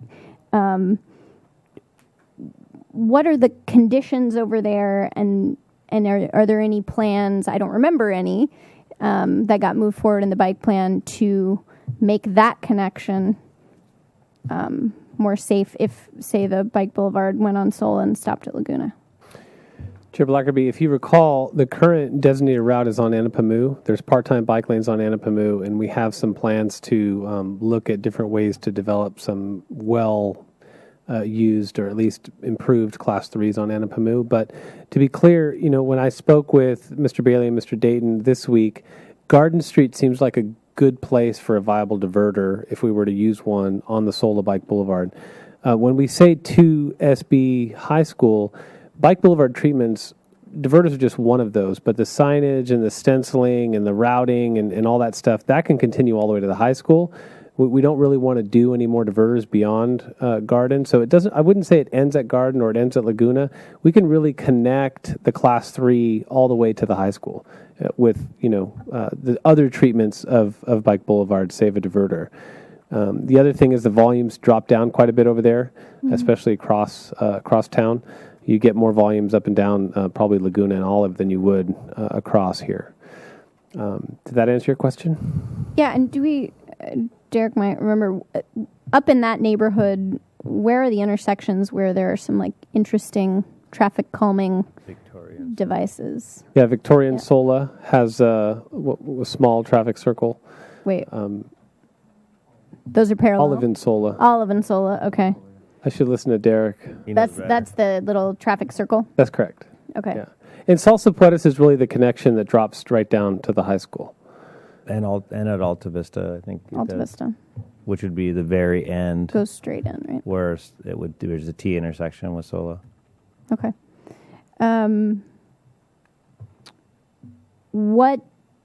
So if you did Sola as a bike boulevard with whatever kind of tweaking A, B, C, best case scenario, you get ATP funded this year. How long until, like, going full speed ahead, how long until the conditions are that way on the street? We're looking at 2018, 2019 to do this connection. So all the lights, diverters, all If that. we get funded this summer, correct. Right. So it's sort of a 2-year lag. So if we weren't funded this year and we were funded in 18, it'd be 2020. Correct. The way the grant works is that you get an eligible funding time, and so this cycle you're not eligible even to spend funds until July of 2017 if you're awarded. And so for us, we would have to do design work. We would have to do probably more community outreach in the neighborhood and figure out how everything would work. So yeah, we're looking at 2019-ish for construction. Okay. All right. Other questions? Yes, Mr. Green? What about safe routes to schools? Does that apply to high school? Yes, it does. What's involved in getting that money? Something like the ATP grant, or? Yeah. So prior to the ATP, there was the bicycle transportation program and Safe Routes to School and several other programs that are all now wrapped into ATP. So ATP for the state of California is the umbrella. There's also federal money for Safe Routes to School. So we're talking about going after all of that type of money. And the thing that's changed in our careers, which is really different, and which I think why the city fared very well, is because the grants used to rely on, okay, city, what is your priority project? And then what's your number 2? And then what's your number? And so we were really used to that. What is our number 1 thing that we think will, get it? And they've kind of thrown that system and said, no, we're going to look at each project discretely, and we're not going to look at prioritization with the city. So what a lot of people did is they didn't submit as many projects. We did. We saw that and we're like, okay, so I guess any project we put in there that scores well is going to get funded, and that's what happened. And so people are catching on to that, and therefore that's what's changing it. But that's what makes it so different in this environment. We're really just looking at how well, it doesn't matter where in California, what a city's priority is, how well is the project going to score given the criteria they're giving us? And that's how they come to that. So what we've done is looked at the projects to see, okay, we think it about this score, the cutoff, people, you're not going to get funded, and above this, you're more in a likely territory. So if we score our own, are we in the ballpark? Okay. Other questions? So moving forward, I know people feel a little unmoored, I'm sensing, because to be asked to be given recommendations, it's obviously a big chunk to do that on. Looking at slide 3, or what says 3 on this, that has BMP projects for discussion, that sort of lists them out, that has Mitchell-Torrena East-West Connection, Coda Haley Green Lanes, Chino Bike Boulevard, Cabrillo Boulevard bike lanes, and Rancheria Street bike lanes. These are the things you're looking for feedback on. So that's what we should give feedback on. I think one question about Coda and Haley, or Coda mostly, you've still got some modeling going on. You'll have that for Planning Commission. So hopefully something like that. And I see raised eyebrows everywhere. You don't have it now, so let's just put it that way. You'll have it for some decision-making body after us. So for our input on that, I guess we're just to the committee. We may have, if this works out, that it makes sense, we'd suggest this. If not, go with what you think is best, or go with the way you've described it today. Save the trees, save the parking, whatever we feel. Is that kind of feedback you're looking for? Okay, good. And then the Chino Bike Boulevard, I heard that if it were packaged into an ATP grant application, we could throw in, we'll look at Chino, we'll look at Gillespie. The neighbors want to see that.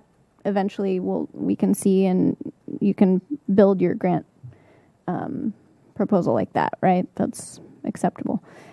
So that's something we can discuss if that's what we want to move forward. Cabrillo Boulevard, hopefully people have an understanding of that. It's been described what the volumes and what would be possible and what's proposed. And then Rancheria, it's removing parking on 2 blocks, right? One block, right. Sorry, Cornell Place. One side of the street on 2 blocks. There you go. 2 curving blocks. I know those blocks well. Right before the curve. And then the east-west is obviously the big one.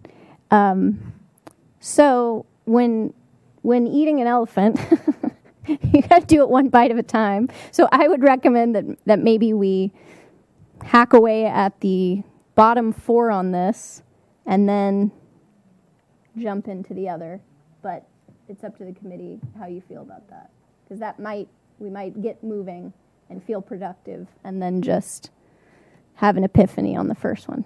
What do you think? I got a question. Yes. In order to answer that. You talked about the ATP grants being for specific pieces of the bicycle general plan. Am I understanding that properly? So you're not... the plan is huge, and I said this last meeting. The good news is most of the plan is acceptable to the community. We've just really... When you consider how huge this plan is, we really don't have a whole lot of sore spots, even though they're big. The ones we have are big, but it's not all over town.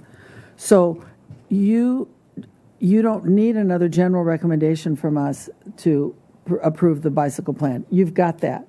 You've come back with modifications. So you just need our specific recommendations on these modifications, and then your grant submissions are going to be multiple for various pieces of the project. Am I getting that? Okay. I think that's a great summary. Okay. Right. And the idea too, right, these are all the projects that council said do a little more outreach, get a little more feedback.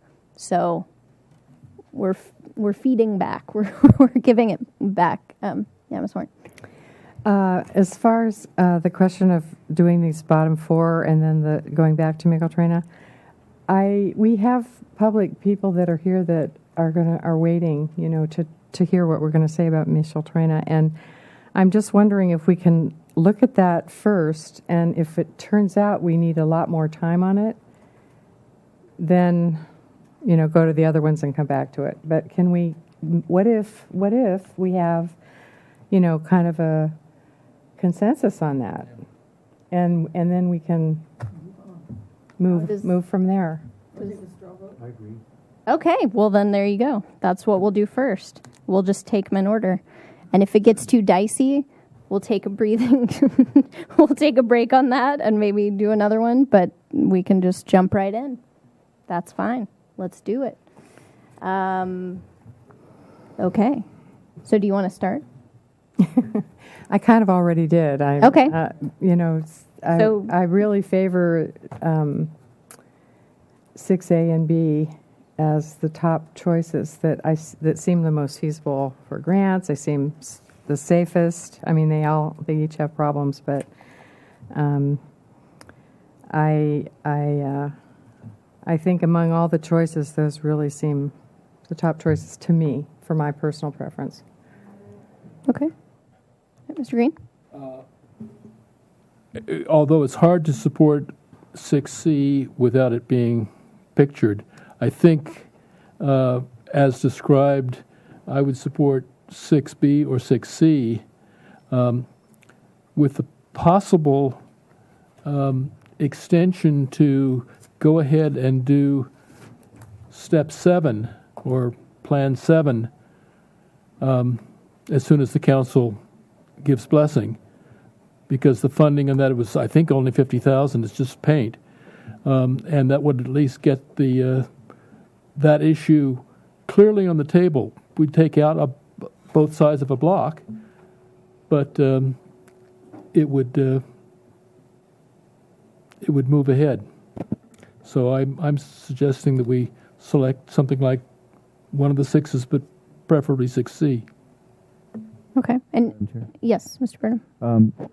I would go for options 6, A, B, and C, and 7, and leave it to staff. My only caveat would be really look at the safety issue for bicyclists, for how that integrates with vehicular traffic.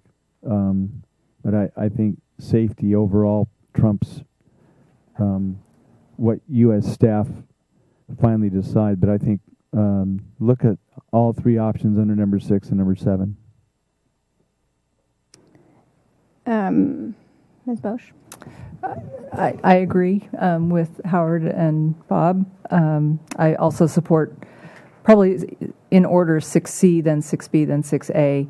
And I also like the idea of sort of phasing 6C to get the two-way bike lanes on Mitchell-Terena between Bath and Castillo as soon as possible to make that connection, and then getting into the Sola Street Bike Boulevard when we get the grant funding to do that. I would also, in conjunction with that, support finding as much more parking in that neighborhood as we can without reducing the corner, the red curb on the corners that makes it possible to see traffic coming. As much, to the extent that that's possible. I don't know how much of that there is, but if there are any spots identified that could be created, then let's do it. Okay, I have a quick question. So we keep saying 6A, 6B, 6C just for the, I'm sure the people who live in the neighborhood have dreams about these things, like 6B, and you see the map in your mind's eye. But for folks who are maybe watching at home or haven't committed it all to memory, could we just go through the differences? The maps are great, but they don't, well, there isn't a 6C map, but if we could just describe the differences between the 6s, that'd be great.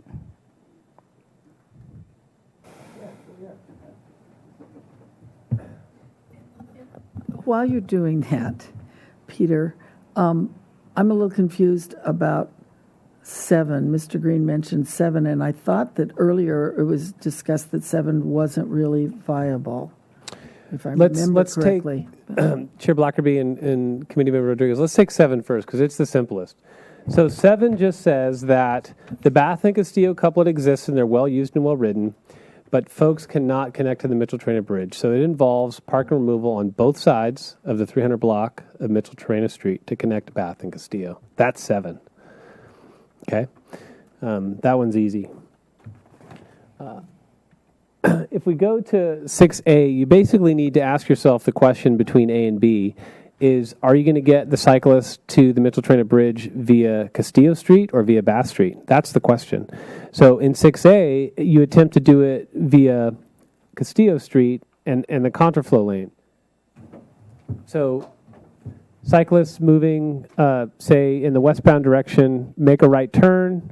They have a buffer. They're separated from downhill traffic, and they can make their left turn. They get their own dedicated signal face to get onto the bridge. Okay, so that's the way you do it. We also think that this contraflow lane movement is important because absent any improvements on Mitchell-Terena, the northbound Cottage Hospital Upper State Street folks do need to work their way up to Arriaga to get to the Bath couplet.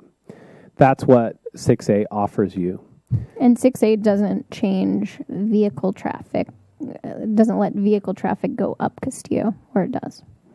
We have the option from a circulation standpoint. There are a lot of benefits to allowing vehicular traffic to go up to get on to the Arriaga on-ramps. So right now, as Rob mentioned earlier, this movement is 3 blocks, this movement is 1. But if you think about all the cars that are spending time at this intersection that would no longer be there, if you ever come up Bath Street in the PM peak hour, as I do, the cars are queued all the way back across here. So you're also taking away movements in queue in the peak hour from this intersection, which makes it safer for drivers and bicyclists. So this is actually a pretty important improvement for vehicular circulation. So you see 6A as that is definitely vehicles. It's not definitely anything, but it's shown as a contraflow lane. This is primarily a bicycle depiction, but I'm letting you all know that the vehicular benefits there benefit the drivers and bicyclists throughout the corridor in the neighborhood. Okay. So if we go to 6B,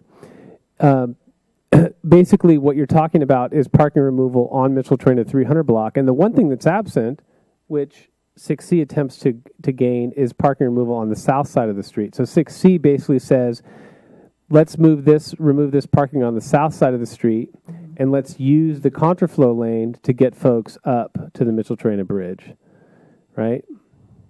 So basically, 6C adds contraflow lane here on right Castillo, and basically that gets folks to the bridge. And if you're making this eastbound movement, you now have a dedicated lane for most of the way. And if you really are going at Bath, you're merging across, getting into the left turn lane, and you're making that movement up Bath.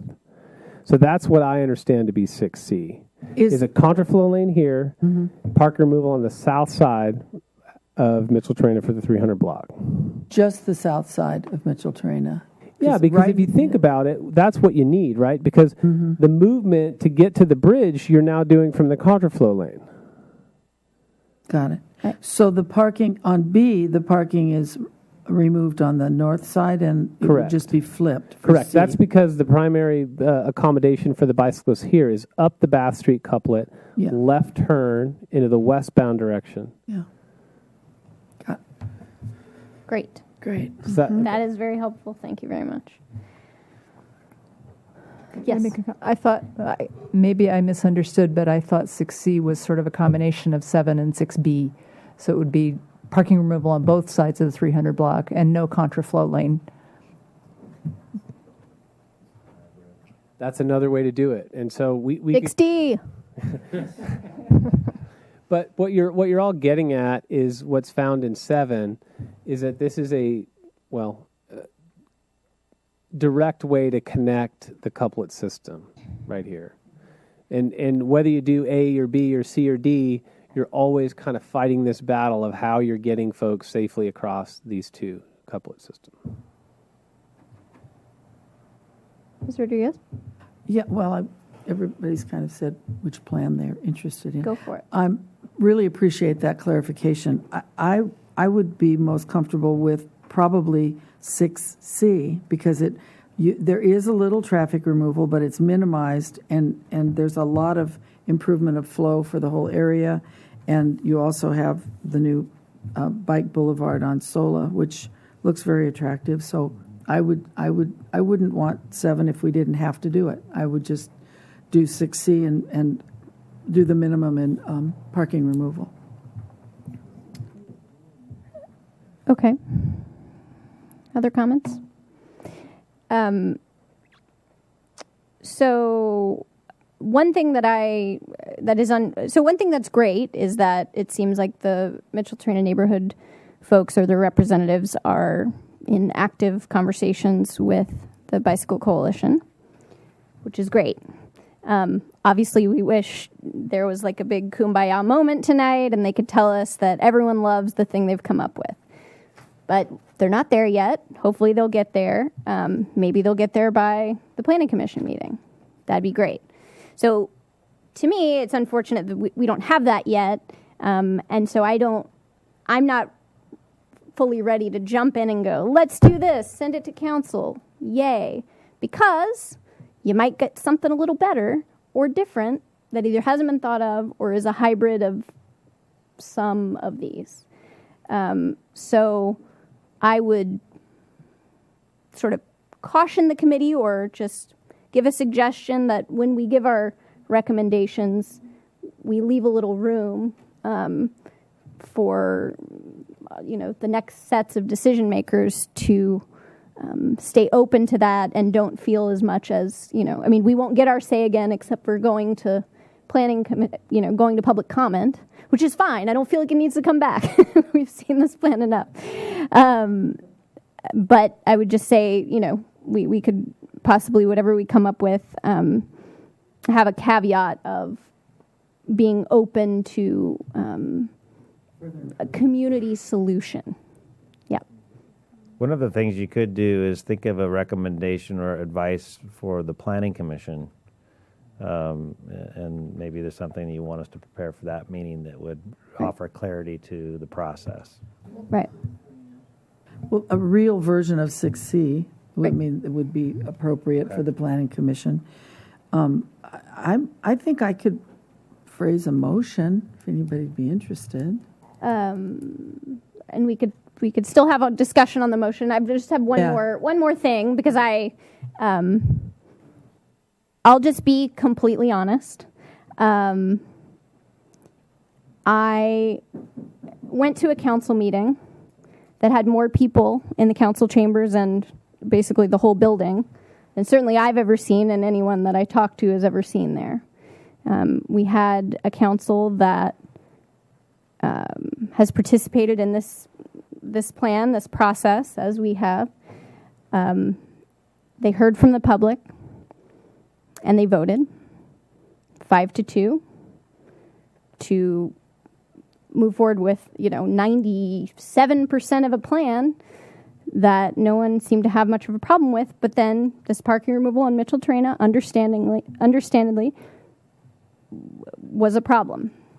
But that's why they get the big bucks. They made the hard decision. And they made that decision.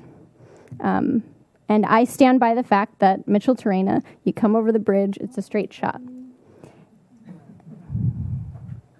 And so, excuse me. So I just want to air my frustrations, much like everyone else has. That's all right. That I feel like we took a step, our community took our step, our elected officials took a step. That is a difficult step. That's why they get the big bucks. That's why we work for free here, right? And I just want to appreciate that. I also appreciate the additional work that staff has done to reach out to the community, which I think you did a great job of before, but we could always do an endless amount more, right?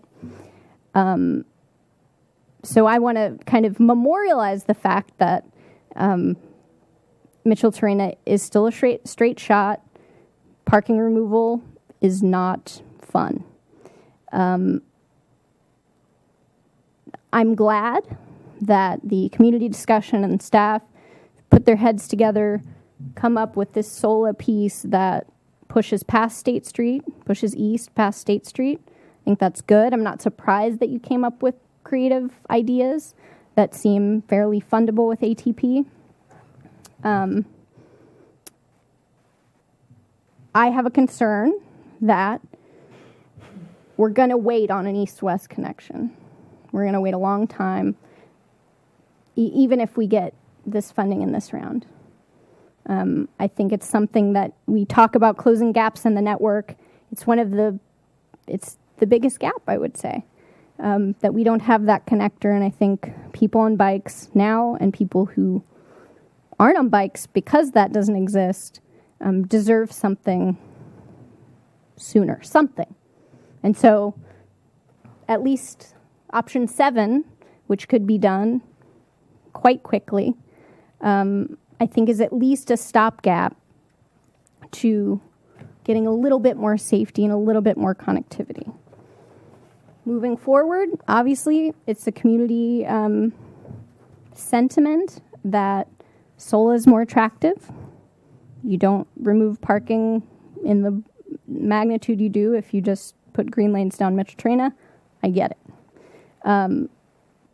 But with the concern of waiting until we see if we get this ATP money this year, I don't want to wait to see. I just don't want it to be status quo until 2018. That's my personal feeling. It's a feeling I've heard from a lot of members of the community, actually. So I see the winds of change are blowing in the 6A or C or B direction. If I had to pick one of those, I would probably say 6C. But I would like to see a stopgap at the very least of 7, and I'm very interested to see what the Bike Coalition and the Mitchell-Terrain area folks come up with, and remain open to that. But I'm not going to get to vote on that or make that recommendation because it'll be done after we're here. So thanks for putting up with that. But I mean, I just want to kind of memorialize the fact that we started out with Mitch. We brought it back into the plan. We did a lot of work on it. The council voted on it. Now it seems like we're not doing it. And I totally get why, but it's just interesting and kind of a bummer in a lot of ways, and it's something to celebrate for others. So I get that. So if somebody has a motion or something that looks like some type of motion for recommendation about the East-West Connector, go for it. Ms. Bosch? I'll go ahead and move that we recommend the Planning Commission consider the various 6 options with further input from the Mitchell-Terrain Neighborhood Group and the Bike Coalition and their recommendations for how to finalize that, and that we encourage them to include option 7, as you say, as something that could be done immediately to improve safety and connectivity from the west side to the rest of the network. I'll second the motion. Okay, seconded. Discussion on the motion? Could we include something about if they do a 6C where 7 is going to take away parking on both sides? I think it would be appropriate for us to say that we do consider that 7 would be a short-term solution that could be modified. Parking could be put back in a year or two on one side of the street if the 6 that's approved does that. I think it's important to me that we include that we consider 7 short-term and changeable or reversible in some way. I'm okay with that. Okay. Seconder, okay with that? Yes. Okay. Other discussion? Yeah. Clarification. Mike? Clarification. Did you include 6D, which would avoid the counterflow? I included all the 6s. Thank you. Other discussion on the motion? 60 in here. Okay. Do we all understand what the motion contains? Yes. Okay. So all those in favor of the motion say aye. Aye. Aye. Opposed? Abstentions? All right. Are there any questions on that from staff about what we recommended, or is that clear? That was clear. Thank you. Okay. All right. Coda Haley, Green Lanes? Or do people want to pick a different one? There's nothing here about it. No? All right. 6C isn't there either. I know. So, okay, let's bring the discussion back. Folks, let's bring the discussion back. Oh, you're not done. Sorry. Well, we have these 4 other items, right? Yes. So the audience may be done, but alas, we are not. So, yes, Ms. Bosch. Okay. Do you want to take them one at a time, or can I just go ahead and opine on all of them? I think we should make a motion to, and then have discussion, to approve all the projects, and then we can give our opinions. Well, there are options on the projects. Yeah. So I wanted to go for it. Give my 2 cents on those. As far as CODA goes, I'm in favor of preserving trees as much as possible. In that block of Ortega, there's a bus stop, which takes up a fair amount of what would otherwise be parking. And I have never noticed that that block adjacent to the park is really heavily parked during the day anyway. I go that way pretty frequently. So I'd be okay with removing the parking there against the park if necessary. I'd also okay with the idea of making Coda a one-way street, a couplet with Haley up to Milpas, and so I don't have a strong recommendation either way on that one. I don't think.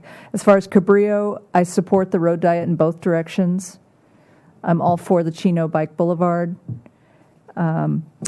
Rancheria, I kind of struggle with that one. It's only 2 blocks. I ride that way a lot. It is tight, and there's a fair amount of traffic going through there. On the other hand, it's a very dense neighborhood that doesn't have a lot of other parking options.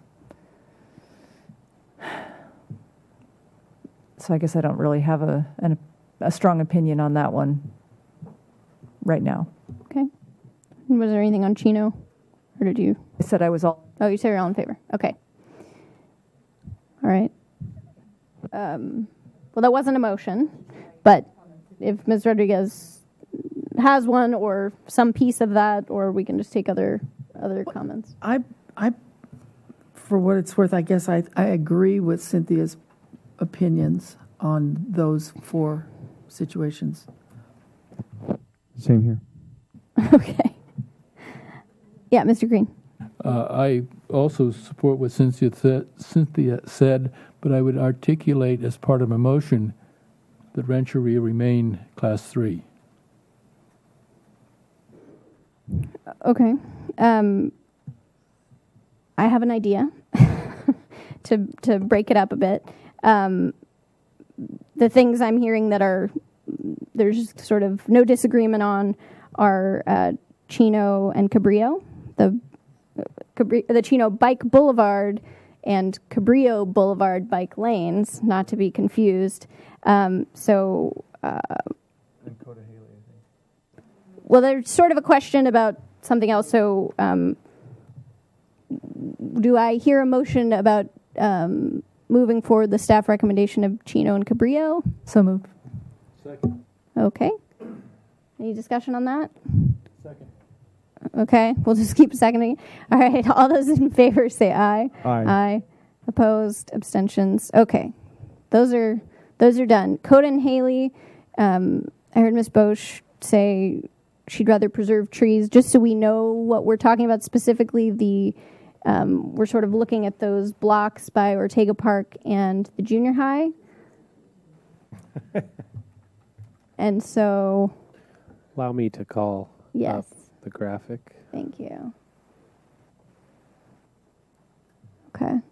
The next one takes a long time. I know. I'm being patient. Okay, or maybe that list that you had, because no one can really see a lot of this. Oh, there we go. So what I heard Commissioner Bosch mention was that she likes the trees that are in the parkway. So to widen the sidewalk on this section, this is the school property, right? And here's the park. There are about, Rob and I counted them today, 7 trees in the parkway there. Trees can be replanted. Some of them could potentially be moved.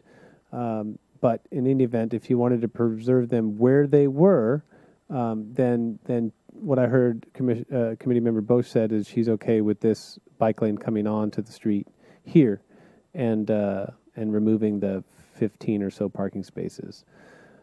To be clear, supporting the one-way system, and like as Rob said earlier, we wish we had that information. We don't. That's really going to be Derek's call.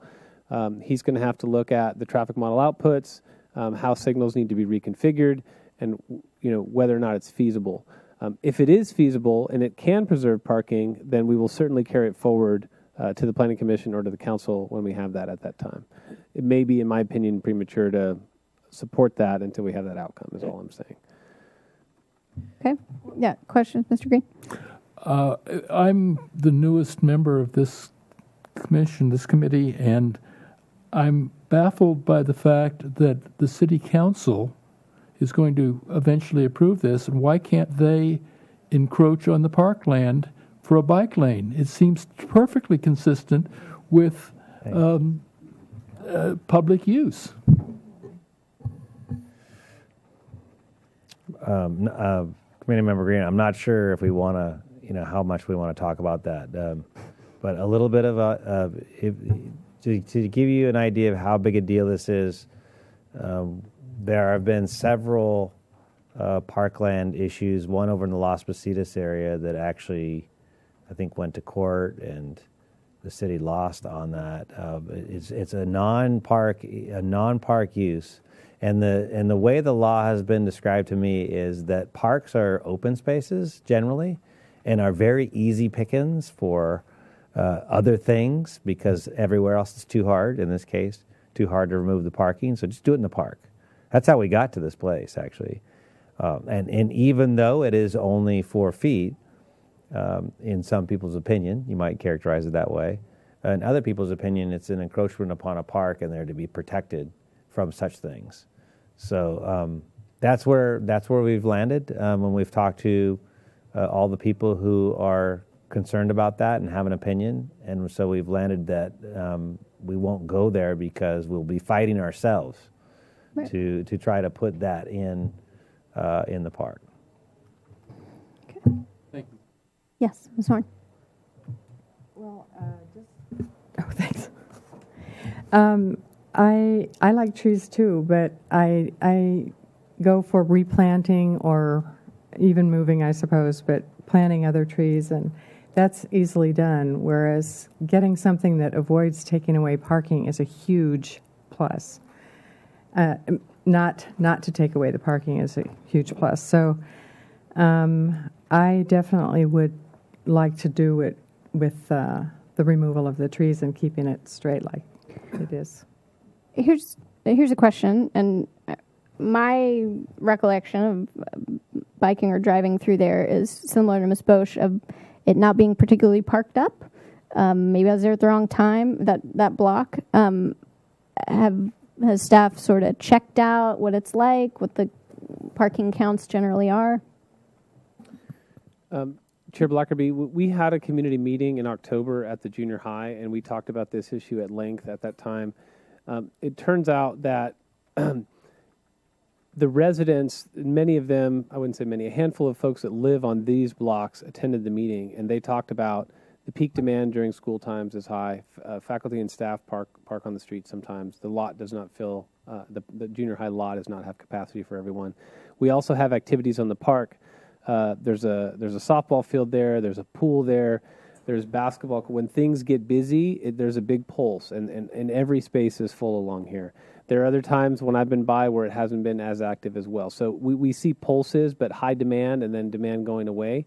So it's tough to say, over a 20-hour period what exactly it's like. It's variable. Okay. All right. So it seems like there's sort of several open questions about CODA. One, the modeling about the possible one way, that some other body will get that information and make a decision on, or make a recommendation to council on. The parking aspect, removing trees versus removing parking. I'm curious what you said about encroaching on parkland. I know that's definitely for real. But I know also the Parks Commission cares a whole heck of a lot about street trees. So, did they say, take the trees out? Actually, very concerned about the parking removal. But is there any kind of like, hey, we're gonna, TCC decided that we're taking out trees, and I know it'd eventually be council's decision, but what, does it have to be run by them, or it's just staff saying, I get it, you gotta. Well, I think that it's going to be to the council, but I think that these options in this particular block, it'll be very interesting to see what would be more favorable. We have heard another concern, aside from being in the park, that Parks and Recreation staff are very concerned about the parking in this area, particularly during the summer time and dropping off for this pool. Mm-hmm. And then in the future, the plans for this pool is that it would be more of a community year-round pool. So I'm not sure what they would, on balance, favor the most, tree removal or parking removal. I'm kind of leaning towards parking removal based on tree removal based on everything I've heard from them to date, but I don't know.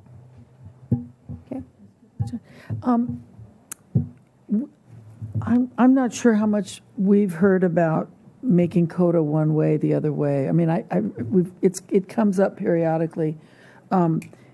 It sure seems like something that I would want to maybe recommend that we don't make a recommendation until the study has been done about CODA, because if CODA goes one way, you mitigate a lot of these other issues. And Haley is working nicely. I mean, as I drive, the bikes are over here and the cars are here, and it's moving along. And I think if CODA went the other way, that might be really nice, but that's just a driver's perspective. So I hate to make a recommendation at all on this without an evaluation of CODA going one way. Okay. Yeah, Ms. Bosch? One other question about if the bike lane were going to be in the parkway there at Ortega, how does that interact with the bus shelter that we have there? Does it? No. Yeah, it would be an issue. There's, the street is a live thing and it has lots of moving parts, and the same is true for one way, right? The shuttle goes two ways on CODA. So if any of these raise challenges and details that need to be addressed, and the bus stop is one of them. Mm-hmm. If you went in the parkway, then we're taking up the room for the bus stop shelter. So I have a possible proposal as something to move to Planning Commission on this. I would say Haley, Green Lanes, yes. We're not quibbling over anything on Haley. The facility is basically there. It's just not green yet. For CODA, I think there is obviously additional work staff can do before Planning Commission, hopefully getting the modeling on the one-way piece, having a conversation hopefully with MTD about the bus shelter, looking at what the tree situation, if there's some kind of mitigation, a tree removal where we could throw 6 more trees up somewhere or something like that, and that parking information, stuff about a pool, I think that all really needs to go to Planning Commission. So I would say that a possible recommendation could be move forward Haley as presented, and CODA with the additional information about all the things I just said from staff should be fleshed out a little more to give to Planning Commission for their recommendation. That's kind of long for a motion, but I think it's a good motion. I would second it. Do people understand what the recommendation could be? Are you basically saying wait and don't make a recommendation, just leave Haley as it is, of course, which is not even a question, and just wait and see? No, directing staff to give Planning Commission more information than we have now, right? Mm-hmm. All those questions, bus stop question, tree question, future uses of the park question, and the one-way modeling for them to make the decision. Yeah, Mr. We're partially recommending the Haley part of it is fine. Right. It's yes. The CODA section we're still in discussion on, and with the recommendations that you've made, we send on to the Planning Commission. That's my understanding. Okay, does that answer your question? Yeah, Susan? I don't like that idea because I think that those questions will be coming out anyway. I mean, I think we could probably give a push in one way or another. Okay, Ms. Bush? I would say, as you've said, there's no question about Haley. We definitely want the green lanes there, and we want, for sure, at least westbound bike lanes on CODA somehow, pending further study, and possibly both directions on CODA. But we're going to leave that to Derek and Peter and Rob to do more research on and make a good recommendation to the Planning Commission and Council. That sounds like a motion. I could okay, go with seconded that. by Mr. Green. Great, that's what fine. About the motion you already made? Did you? Well, that was modified, I think. Yeah, we can withdraw it. It's fine. Okay. Yeah, I mean, that's what I was getting at anyway. So, okay, there's a motion and a second. All those in favor, say aye. Aye. Aye. Opposed? Abstentions? Great. Which leads us to dear old Rancheria. Are there questions about Rancheria, and are there suggestions, and is there a motion? I'm not ready to vote on that because I just think it's the neighborhood is, if they give input on that, it's going to be really fierce against removing parking in such a dense housing population. And I don't even want to go there. It just seems so contentious. So my feeling. I have a question for staff. This has been on the table for kind of a while, right? Parking removal here. Could you tell us about what the public outreach has been on this particular parking removal proposal?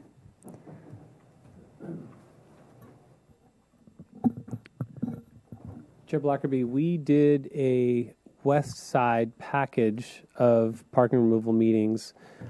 It was similarly attended to the Coda Street meeting, but people came for different reasons. At that time, we were looking at one block of Mitchell-Terrena. We hadn't gotten the direction from all the advisory bodies in council to look at all of Mitchell-Terrena. We looked at one block of Castillo between Pedregosa and Mission. We looked at these two blocks, and I remember Mr. Dayton at a table with probably 3 or 4 folks that lived in the neighborhood, that got the notice, that came. And as you mentioned, or as Committee Member Horn mentioned, the folks that live in the neighborhood are not excited about parking removal on one side of the street or any sides of the street. Again, the master plan is something that looks at, community-wide, multimodal. The local impacts are felt. The community would probably like to talk more about it and voice more opposition. But at this point, the list of projects that you saw, the council specifically gave us direction to do some more feedback, and you heard some of that tonight on all those projects. Right. Just the other thing I would just add is it's just really interesting to me how it's just such a different shift at this hour with a different focus. When we were doing the bicycle master plan, one of the things we said at the very beginning, there are no easy solutions. So does anyone want parking removal? The answer is obviously not.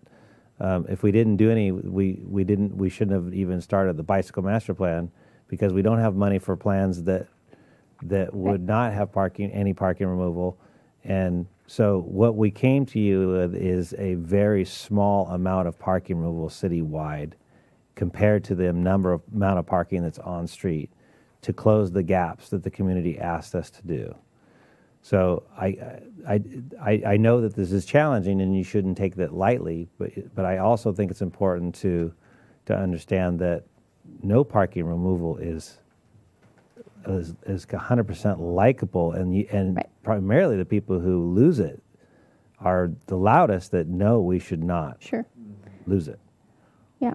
On this stretch, I live very close nearby. I live in West Beach area.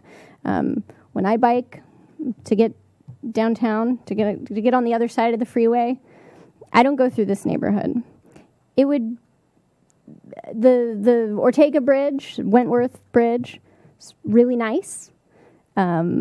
We sort of got a history lesson as to why it is the way it is. I don't take it. I take my life into my hands to go under Castillo, because it actually, this is crazy, maybe I'm totally wrong, feels safer than contending with the constrained area and the class 3 such as it is on Rancheria. That's, maybe I'm alone, but that is, the Lower West Side is in theory, a very good route to get further into the West Side or get over. I'd be much more likely to take that and not go under the creepy, wet underpass if that were, if the parking were removed. And I agree, and I feel like it's not easy for the guy whose block it is. But the connectivity, when we're sort of giving a little on some west side connections, that this might be the least painful citywide, and you get a big benefit to get people around that hump when they don't have great options, unless they want to go up Cliff Drive and go down the windy road or go under at Castillo. It's not a good circulation wise. It's not great at all. So I appreciate the frustration and the not wanting it done, but I'm supportive of it. Yeah, Mr. Green. I like the current Class 3. Something that's been talked about is that bike boulevards are Class 3, and that emergency vehicles, and I think we could, by proper signage, include the MTD buses, could pass through an obstacle in that middle street. I'm sorry, is that Rancheria, is the cross street, or Rancheria the long street? The long street. Yeah, whatever Coronel. The cross street is in the middle of that segment, could have a bicycle boulevard construction such that only buses could go through. That would keep the parking and keep it safe for drivers. But I'm not sure that that's going to work. Committee Member Green. So the features of a bike boulevard that makes it attractive to cyclists is that it's a low volume street, and so that's compatible with a Class 3. A cyclist can just ride down the traffic lane and not have many conflicts. Rancheria is busier than that. Rancheria, so it's not a bike boulevard, and what I hear you suggesting is perhaps it could become a bike boulevard. Bike boulevards can be created when there's good parallel routes, such as Sola. Sola has good parallel routes. Rancheria does not have good parallel routes. It's the only... None, actually. Pardon me? None. I mean, if you call a route a couple blocks, but that's not really... Yeah. Right. So putting a diverter on Rancheria Street really isn't feasible. It would cut off access, essentially, to the lower west side from Cliff Drive. So... it would become a very bike-friendly street, and it would become a very unvehicular, circulation-friendly neighborhood. Yeah. Ms. Bosch?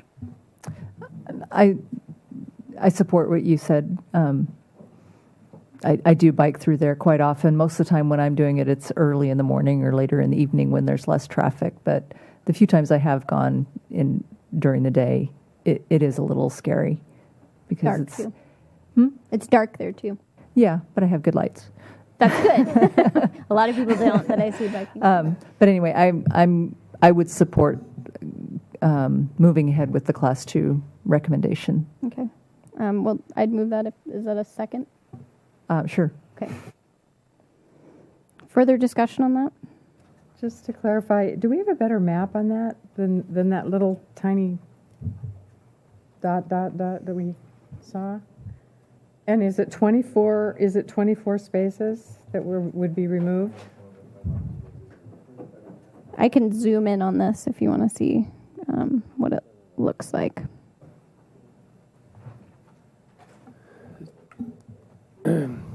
So the short answer is we do not have a better map.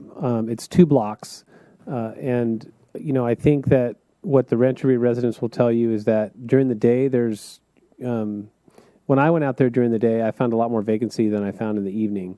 In the evening, it's fairly densely parked. So it is just that two block section, and 24 spaces is about what 50% of the parking would be on that 2 blocks. That's one side? One side of the street. And is it? Can you review? These are the changes. That slide is just a description, Rob. If you go up one, thank you. It connects Montecito to Cornell Place. That's 2 blocks, one side of the street. It's currently a Class 3, and then the connection to Pershing Park, or some connection through one or the other side of the park or the SBCC property down to the waterfront is probably a trip that a lot of folks on the west side would be able to take by bicycle if we were to do the whole thing. Could I ask another thing? Yeah. Should I go ahead? Where do you think those 24 people that park there at night when they're at home will park? Where do you think they would? What's their alternative? Yeah, this is one of my favorite questions. Where are they going to park? There are a couple of streets there's one street that feeds in to Rancheria that's perpendicular. There's Cornell Place. There's some off-street parking in the apartment buildings. You know, this is another one of those candidates for car share. That's one of the tools we have. If we can get past the bicycle master plan and get into the RFP for car share, this would be a candidate where folks who have an extra car could be viable, and that's one of the tools we have to combat parking. So that's the long answer. The short answer is there's not a lot of alternatives nearby. I think the challenges with these, and what we've discovered in this process, is that it's very, very critical people find a space in front of where they live. Wentworth is a couple blocks up. It's a very, very long street. It has a lot of parking available on the freeway side of Wentworth, even in the evening. But that is 2 and 3 blocks, depending on how far you'd have to park up Wentworth. So it's the challenge is walking to the parking that's available in the area that's remote from where the home is. Right. And things like unloading your groceries and changing the wheelchair out of the car and stuff like that. Same issues as on Micheltorena Terrain in some ways. One of the things I see on my block, which is also densely parked at night, is that a lot of people who have driveways prefer not to use them because backing out is difficult, or for whatever reason they prefer to park on the street even though they do have off-street parking. And that may be to some degree the case in this neighborhood as well, that some of those people who are currently parked on the street might actually have access to off-street parking, that it's just slightly less convenient for them to use that. I don't know for sure if that's the case, but it's a possibility. Yeah. It's true, and the other thing is that we estimate, based on many, many years of doing site work, that if you have a garage, there's about a 50-50 chance there's a car in it. Usually, the other 50% is that it's a much more convenient for storage, and then the street becomes the parking rather than the garage. Yeah, that is totally true. Yep. So, other discussion on the motion? Nope. Okay, so the motion is to move forward with the staff recommendation on Rancheria. All those in favor say aye. Aye. Opposed, say nay. Abstentions? So 1 no, 1 abstention. Green says no, and Horn abstains. So the motion passes. Is there anything else that we're hopefully, I don't want to jinx it because we thought it was our last time talking about the bike plan before. But is there anything else staff was looking for feedback on? And is there anything else that the committee needs to give feedback on? No. All right. Thanks to the folks who came, who stayed, who left, and who worked on the bike plan, and thanks to staff for going above and beyond, even when the consultant contract ran out, just carrying the torch the rest of the way. And so we are adjourned. Thank you. Thank you. They didn't believe me. They didn't believe me. Your lips, your eyes, your cheeks, your hair are in a class beyond compare. You're the loveliest girl that one could see. And when I tell them, and I'm certainly going to tell them, that I'm the man